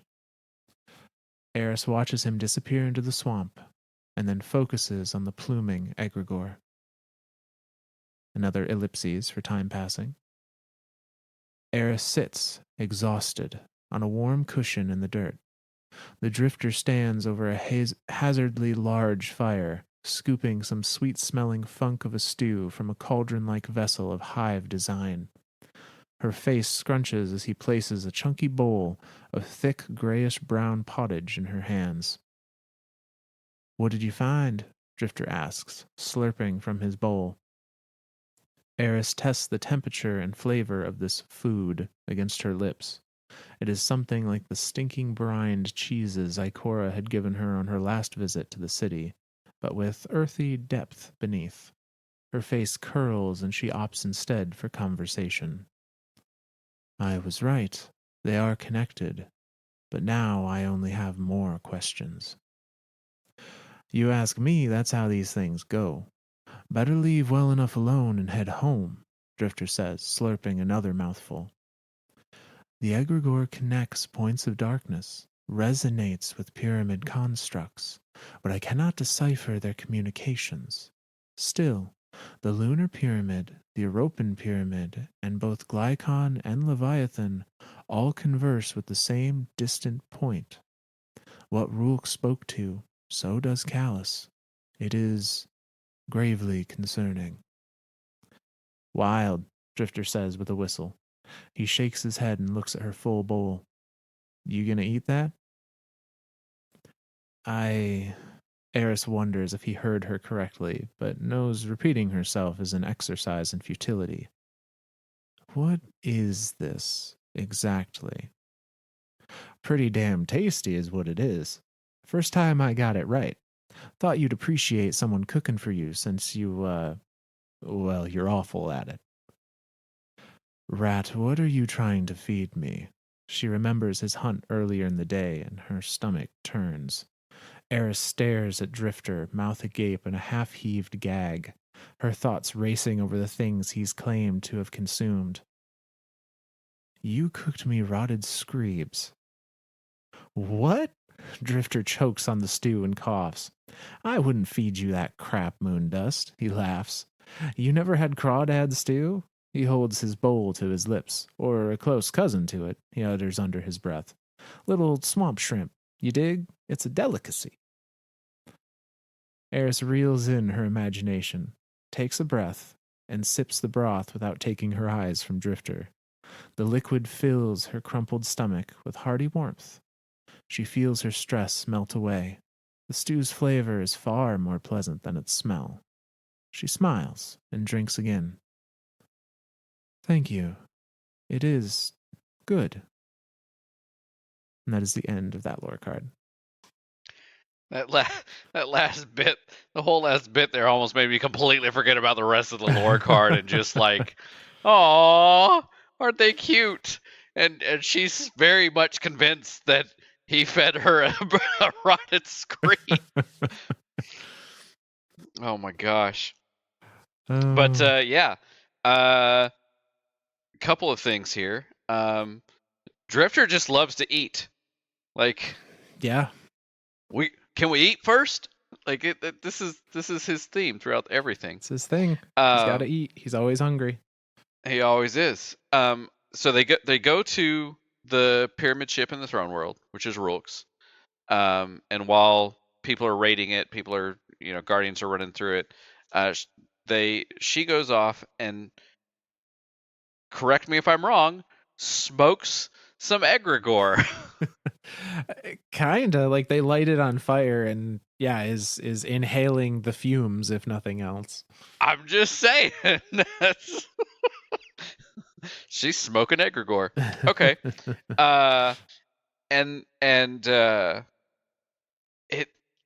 The one line before I get to the rest of this, she calls him Jermaine. Yeah. Like, and that like makes him stop dead. Like, I think is that like his trigger, or is that like? I think there's two things that are important about that. She didn't say rat. She didn't say rat. B, we have not seen in the lore anywhere. We have not seen him called by the name Jermaine since he was in Eton. That's what I'm saying. That was Risen time. Like, that was a good 1200. What? No, 16 centuries of the collapse. That, I mean, that was a long ass time ago. And the fact that he was willing to share that with her, and she like use that as like a instead of rat. Like there's so much significance in that one word Yeah. than anything. Like there's so much just to that. I mean, she said in the previous radio message, like, we both know what it's like to have a single, Yep. a single event, the pain of a single event define us. So we knew she knew some of the story. I think he shared the whole thing with her. I think like he tried to get close with Oren before. He's actively getting close to her now, and I think that scares him. Oh, I think so too. I think it scares the piss out of him because every time he's gotten close to somebody, something bad has happened. Oh my God, is something bad going to happen to Eris? Is this a foreshadowing? I mean, hopefully not. I hope not. If something bad happens to Eris, I'm gonna be sad. I just want one. I just want one relationship story in this whole goddamn game to work out, please. my goddamn my my goddamn drama. My drama show ain't working out for me. This is bullshit. Oh my God. The only one so far that is kind of working out is Zavala and Keitel. Like it's the one I'm the least invested in, to be honest. Thanks, I guess. Like is that our like here's your supplementary prize, or here's your what do they call it? The consolation. Consolation prize. Like, hey, you get Zavala and Keitel. Good job. Like, no, Drifter and Eris and Crow and Amanda, please, for the love of God, show some love in this universe, Bungie. It doesn't have to be all death and darkness and the end times are coming, like final shape and all this stuff. No, just let us have a damn moment. Well, say I think we're still on track. We're still on track for that. So yeah, this show, like we said, it is very significant that she knows that name, that she knows Jermaine, and that he's okay. Like it makes him stop, but he doesn't get upset or get cagey about her using it. And in fact, like he had directed his ghost, trying to make it so she wouldn't hear, but he had directed his ghost, like, you look out for her. Watch her. Yeah. Like he definitely has noble intentions, at least around Eris. I think so. I love that. But then she finds something out while doing this, that all of these things are connected. The European pyramid, the lunar period, the Glykon, the Leviathan. I would assume the Rourke's pyramid. The fact that they're doing it this close to Rourke's pyramid could be like I think of it as like and to use an odd reference, Stargate SG-1, when they had two.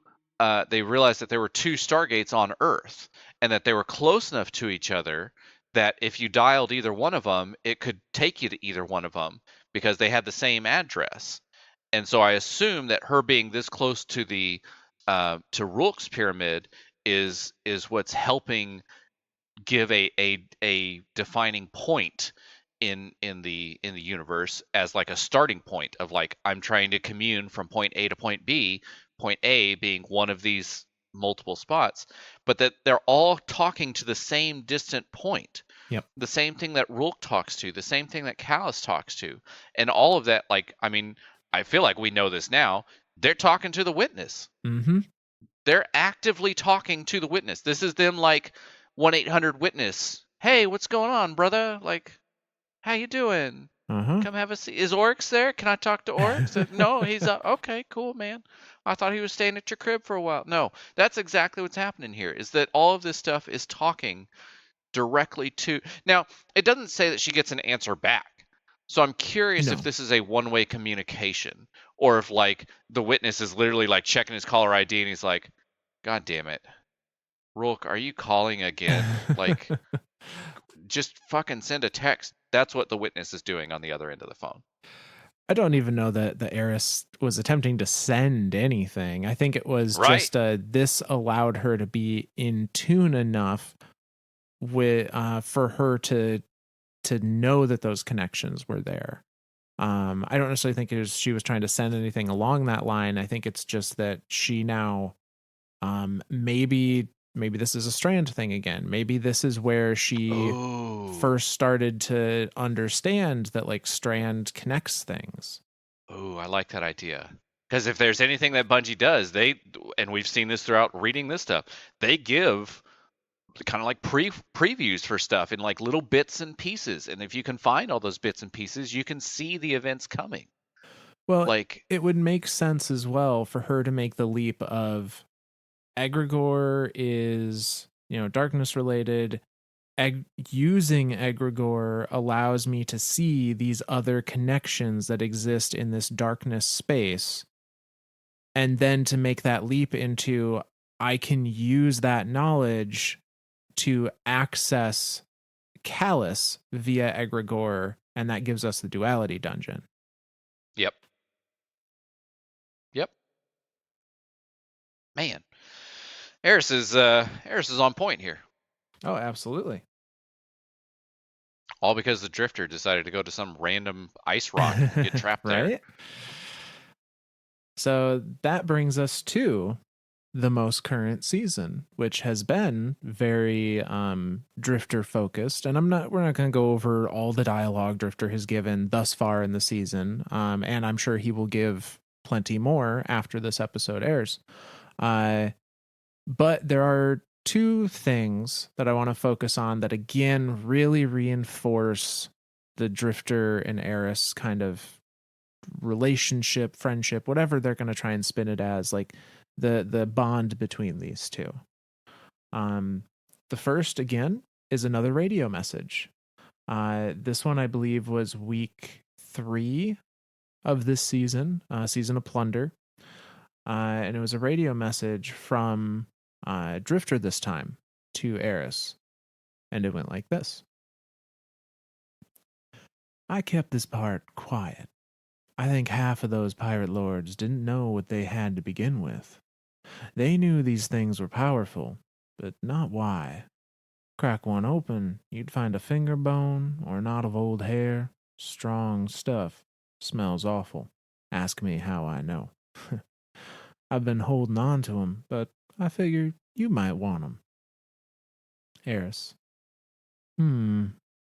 Why? I thought to myself, you know who might like something strange and unsettling? Eris Morn. A gift, then. Well, yeah, Moondust. You could call it a gift. The sentiment is appreciated, but no, you know what you possess. These relics are not curiosities to be hoarded. They might serve a greater purpose. And what's that? Am I your conscience? Discover this for yourself. They are reliquaries, objects of great power. The darkness moves just beneath its skin. Do you feel it? It ruptures, flows, envelops. Whew, I like listening to you talk. And I enjoy your silence. That's the end of that message. The one part of that gets me, well, I guess the two parts. One, the fingers and bones and shit, like that's fucking weird. That's just fucking weird. The other part is the idea of like when she moves her hand over it, she feels the darkness underneath moving and thing. It makes me think of the lore card from the guy that he was transporting the stuff back in his Sparrow, and he crashes and he realizes he's got a broken bone, a broken arm, and whatnot, and the stuff is like leaking out of the thing to come and like put his arms and stuff back together, but with darkness infusion. And he pulls his gun out, and his last known thought is shoot the nuclear reactor of the Sparrow to blow everything to smithereens. So like this stuff is, and when you defeat Rulk, he explodes in this stuff. Like there's this almost like a nervous system looking stuff, darkness stuff that just explodes out of him and explodes from his inside. Because like when you go up and look at Rulk after you've defeated him, it's an outward explosion from within, and he almost looks like a blown out statue, or like a piece of clay that's blown up from the inside out. And so like this stuff is I I mean, what do we think of this stuff? What is this darkness stuff? Is it alive? Does it have a conscious? Is it just goo? Like what the hell?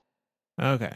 So this is going to be a tangent because there's no way to explain the theory that I have, and actually one of our listeners has, of a very similar theory that they talked about on our Twitter page about what these relics may be. So, Oh. uh, yeah, this isn't exactly Drifter related, but I don't know where else this would fit. So we're just going to talk about it here. So, Fair enough. bonus. Bonus episode begin. Exactly.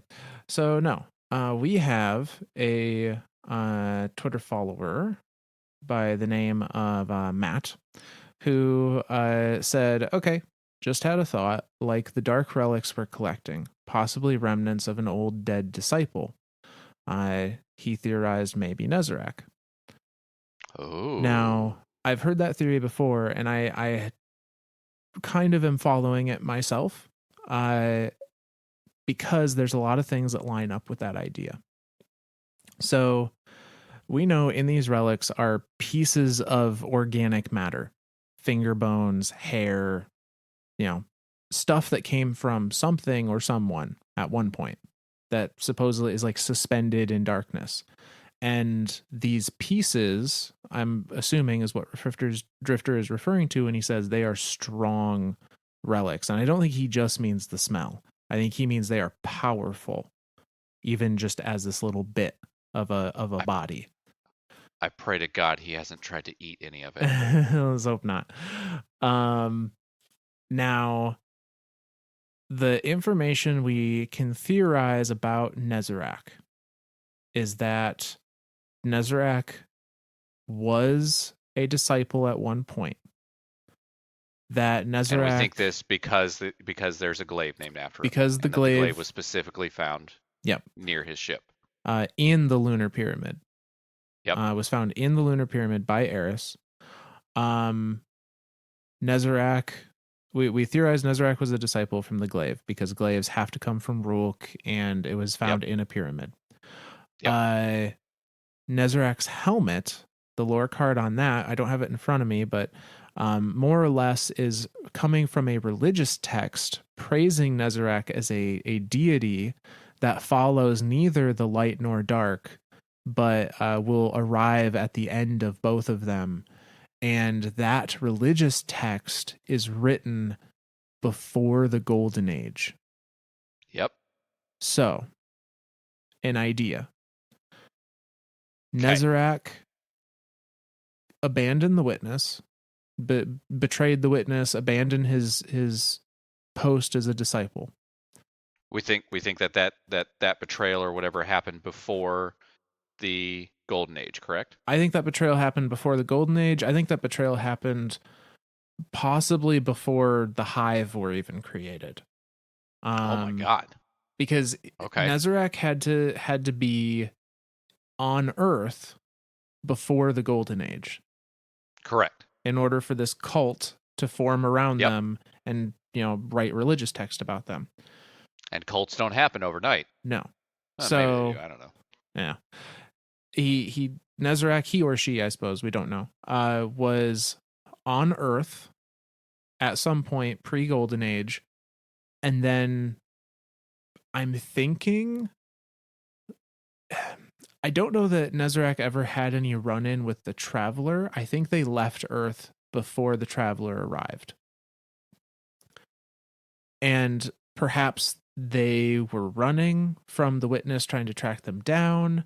Perhaps they were trying to go defend the Traveler and the Elixni when the Elixni were under siege from the during the Whirlwind. But regardless, somehow, some way, I think Nezarec came to blows with the witness or an agent of the dark, and was identified as being too powerful to outright kill. And it even says something to that effect in the in the helmet lore card, if I recall correctly, something along the lines of like, you know, they are beyond death or above death or something like that.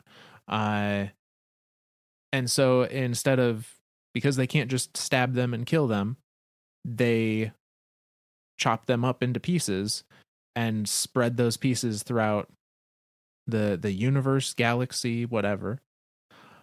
And later on, the Elixni during the long what is it called? The long stretch or the long drift. Right. Uh we don't know exactly how far or how long they were drifting.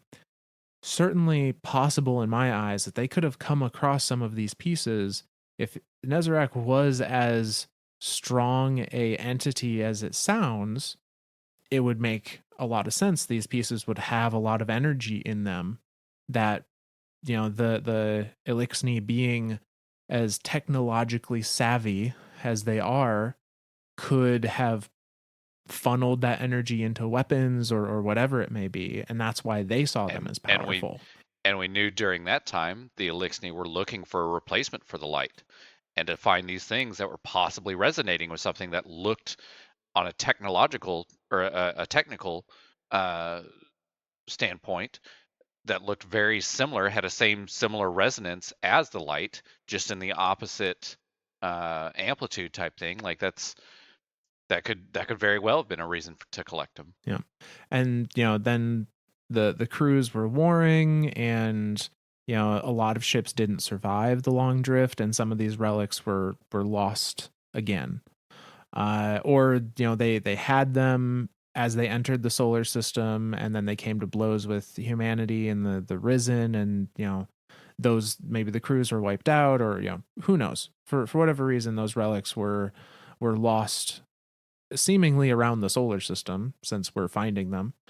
Uh, and the one other piece that kind of I think fits into this puzzle, the delicate tomb exotic weapon from this season. The lore card on that, again, I don't have it in front of me, so I can't say verbatim, but the lore card on that doesn't identify who's speaking, who the narrator is, but that narrator is saying something along the lines of, I cannot be killed, only dispersed, and I am once again becoming.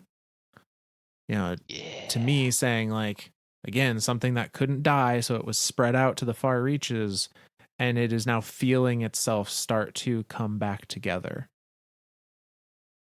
So I have two thoughts on this.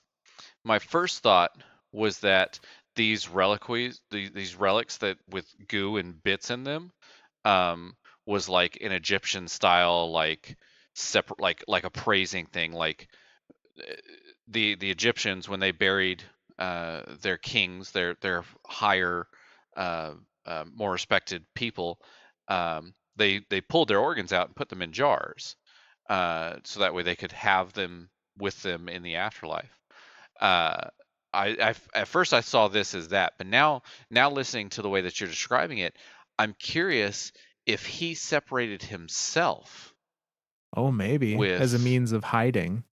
Yeah. yeah, because the darkness goo in them puts things back together, like rebuilds it and stuff. And if he knows that much, if he was a disciple of the witness himself, he would know that this darkness stuff can be used to rebuild himself. We saw Rook do that in the chasm, use this darkness stuff to literally put his body back together and crawl out of that chasm back on Luna Brea. Like, I think Nezarec is in full control here, Maybe so. and only because of the lore reading of the tomb of the exotic. I am becoming. I have been. I can only be dispersed, and I am becoming. He whatever it is, consciously knows that it can be put back together. Yeah. So Yeah. now I'm starting to think of it as a terms of like he hid himself, so that way when the final shape does come, he can be used as a weapon against it. Like, because the way that uh Eris found the Nezarec's glaive, it was just kind of like discarded, like he just threw down his glaive and was like, I can't be part of this anymore. So I mean, that's just, man, to think that he has been around that long and has dispersed himself. I mean, we even Drifter jokes about it. Nezarec's fourth tomb, like that. He had a little dialogue there about it. Maybe that was another spot that a relic was hidden at, or part of Nezarec was hidden at, and he just hid himself there on purpose to be hiding from the witness, to come together later on, and to fight against the witness. That's what my thought is. And the fact that Drifter even knows that Nezarec has a fourth tomb, like that there are numbered tombs, That's what tells I'm me that saying. Drifter knows more than he's letting on in that Yeah, regard he too. does. And Eris, even in this message, to try and loop it back to Drifter here, says like you know what you have. Yeah. And maybe she just means you know what you have is powerful and you have to decide what to do with it. Or maybe she's implying like you know what's in there. You already know that it's who it is in there that's trying to put himself back together. So Yeah. uh very, very very last tangent, and then we'll get to our last lore reading of the night. In this week's story mission, spoilers for anyone that hasn't done this week's story mission. Skip ahead like a couple minutes. This week's story mission is we have this mystery of like we arrive at the pirate hideout and all of the fallen except the pirate lord are already taken care of, are dead. It's tens of them. Which to us is like whatever, but to most That's like a other strike. right, to most other characters in the game, like single-handedly taking out a fallen stronghold is not something just anybody can do. Yeah. Fallen are very crafty. They're cutthroats. They're pirates. They're not one to just pick a fight with and to lay down. So for that many of them to be just dead, that's a big deal. So this brings about two questions of who or some possibilities, I think. So the big question is who did it, because it wasn't us. So who wiped all these fallen out? I think either A, Cloudstrider, recognizing the significance of what is going on, trying to prevent it themselves, or perhaps that cult of Nezarec from pre-Golden Age is still around. Maybe it continued to exist in Neptune, maybe it continued to exist somewhere else. Perhaps that cult is still around and they are trying to get these reliquaries because they want to reassemble their deity. Oh, I like that. I like that idea of like the cult is like, we need Nezarec to save us. That's the only thing, and they're the ones putting them back together. Oh man, because maybe the darkness stuff is actively keeping him separated, and so all they've got to do is just remove the darkness goo, and then he gets to be or use the darkness goo somehow to put him back. Oh man, I really like where this is going. Maybe the cult of Nezarec and the Cloudstriders are the same thing. Boom. Mic drop. Bomb drop. Boom. So now that we've had our like crazy spin foil hat theory time, gonna take the hat off for a second. We'll reel it back into the Drifter. Finish our Drifter episode. So the last bit of lore I'm gonna read is again from this season. It comes from the book Between Stolen Stars. This is from the third week, I believe, because it's the third chapter. And it is just called Trust. And it goes like this. Eris Morn's workspace was organized, clean. A camp stove, a burned wok, a crate of rations to keep her fed until the next supply drop from to Luna. A metal work table with a neat arrangement of medical equipment, carefully kept. Half of a thrall's skull, a saw resting at its side, a collection of discarded chitin, a skein of hive leather. Drifter picked up a jar from a shelf. The container was filled with pickled hive eyeballs, the green dimmed by death. You live like this? Drifter asked, incredulous. Eris looked at him with a frown. What do you mean? Like what? Drifter gestured around the room. When she said nothing, he continued. You called the derelict a heap. She switched on one of the harsh halogen lamps hanging over her work table. The light cast everything in hard lines of shadow. It is. So what do you call this? He shook the jar of eyeballs. They rolled and thumped together in their glass container before settling into a teeming stare. Eris silently returned her gaze to the reliquary, an unassuming vessel, its contents obscured save for a strange interior glow.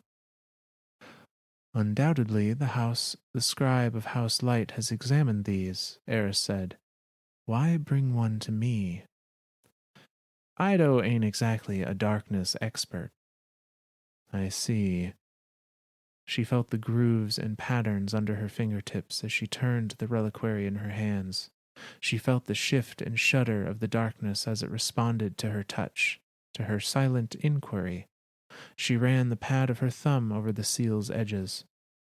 When Drifter had first offered the relics to her, Eris had called them a gift.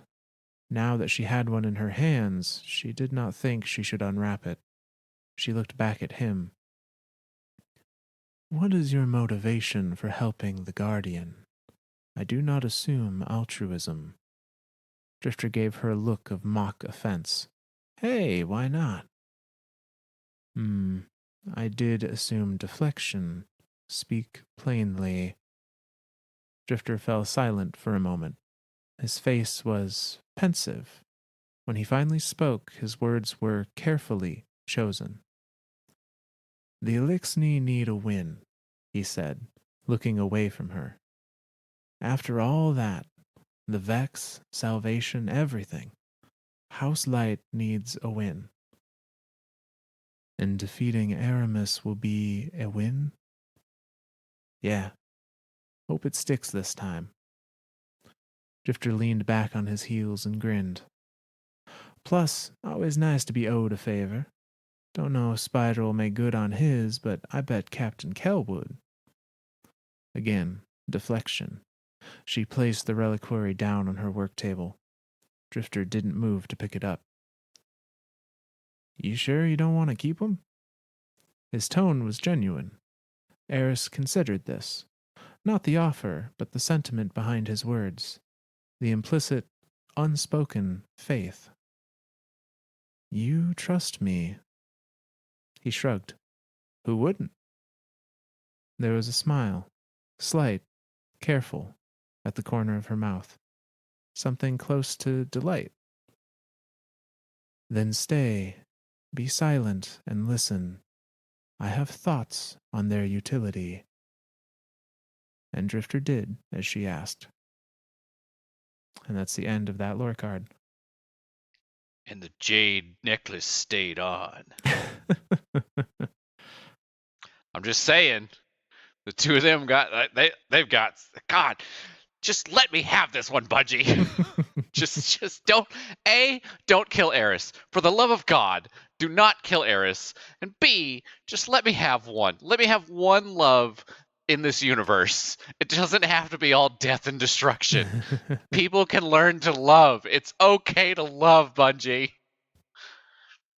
Man. Yeah. Oh. I man. Okay, so out of all of this, House Light does need a win. They've kind of been shafted Yeah. pretty hard. Like, and if we can get any insight of what this is, especially to Ido, like I know Ido is like, I love her to pieces, but she's still very young and she's still very unsure of like which way to jump next. But she has that researcher spirit in her, right? Like she's gonna find the truth in everything, no matter who tries to stop her. And so for Drifter to bring Eris this relic and be like, hey, give me some insight so I can slip this kid some positive something, like, or even if you just go directly to them and give them something positive about this thing, like he definitely knows more than he's letting on. But I think he still doesn't quite know the full thing about this relic. Like he's still not 100% on it, but yeah. Yeah. But yeah. Okay. So that's the end That's the Drifter. of our Drifter series. I'm sure there will be a little more as the season goes on that Drifter takes part in, but I as we've done in the past, I think we're going to assume that people are probably playing what's currently out there. Not going to append more to this series until such a time that it feels like there's stuff that people maybe don't have access to. Yeah.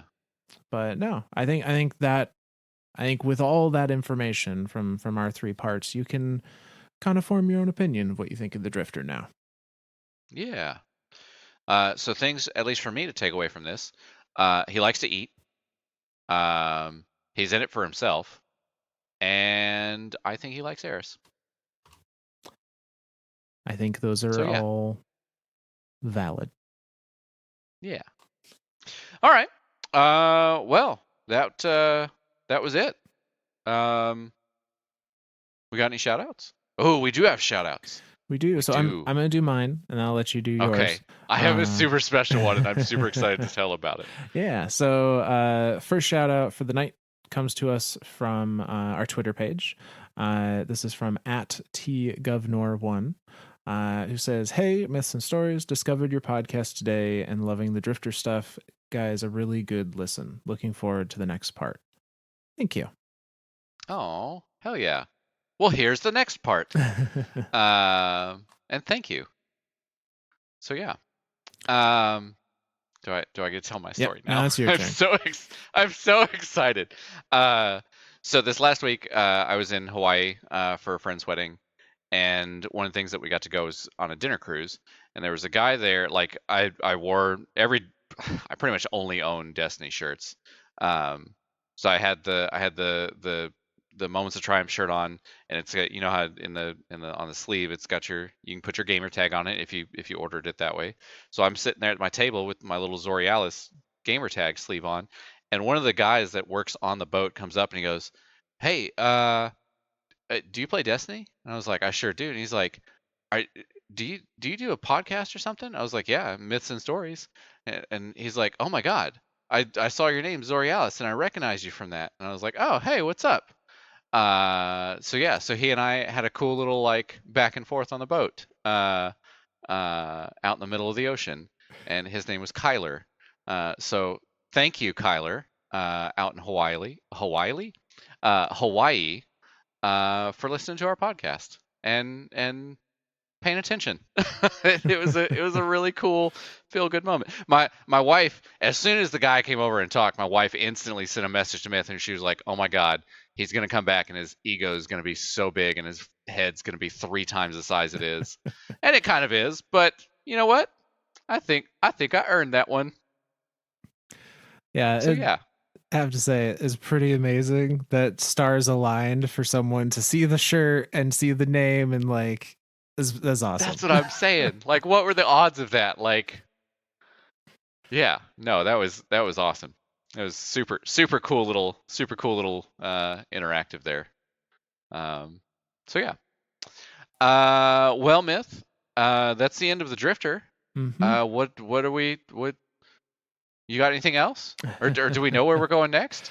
We've got a couple things that we could do. I say we're gonna have to kind of decide where we want to go with it. I think there's a couple of shorter ones we could do. We have a couple other character pieces we could focus on. So we'll do something fun. Yeah. Either way, we try and theme what we're talking about around whatever's currently happening in game, or one of the characters that are in game, or we think will be relevant shortly. So keep all that in mind when you keep an eye out for our next episode. Yeah. If you liked what you heard, on this episode or any of our previous, really awesome thing would be to leave a review on whatever your platform of choice is, be it just stars on Spotify, or if you're so inclined to leave an actual text review on like Audible or Apple Podcasts or whatnot. Those are always greatly appreciated. If you want to just reach out and leave a comment, or Like we talked about earlier today, someone that had a, I wonder if this is what's going on kind of theory of your own. You can drop us a line on Twitter at Myths and Stories, Z instead of an S at the capital of Stories. And we, look at those periodically as time allows and try and get those fit into our show for shout outs or respond there. So, yeah, and say just, whatever you feel you want to do, we appreciate all of it, even if it's just listening to the next episode. Yeah, absolutely. All right. Well, I guess I'm gonna thank Eris for giving Drifter a chance. Yeah. You know, like maybe keep giving him a chance. Maybe we'll see a little love blossom there. Maybe nobody knows. Who knows? Okay. Anything else, Smith? Then. No, that is it. Alrighty. Well, then, from all of us lore nerds to all of you guardians out there, we'll see you next week.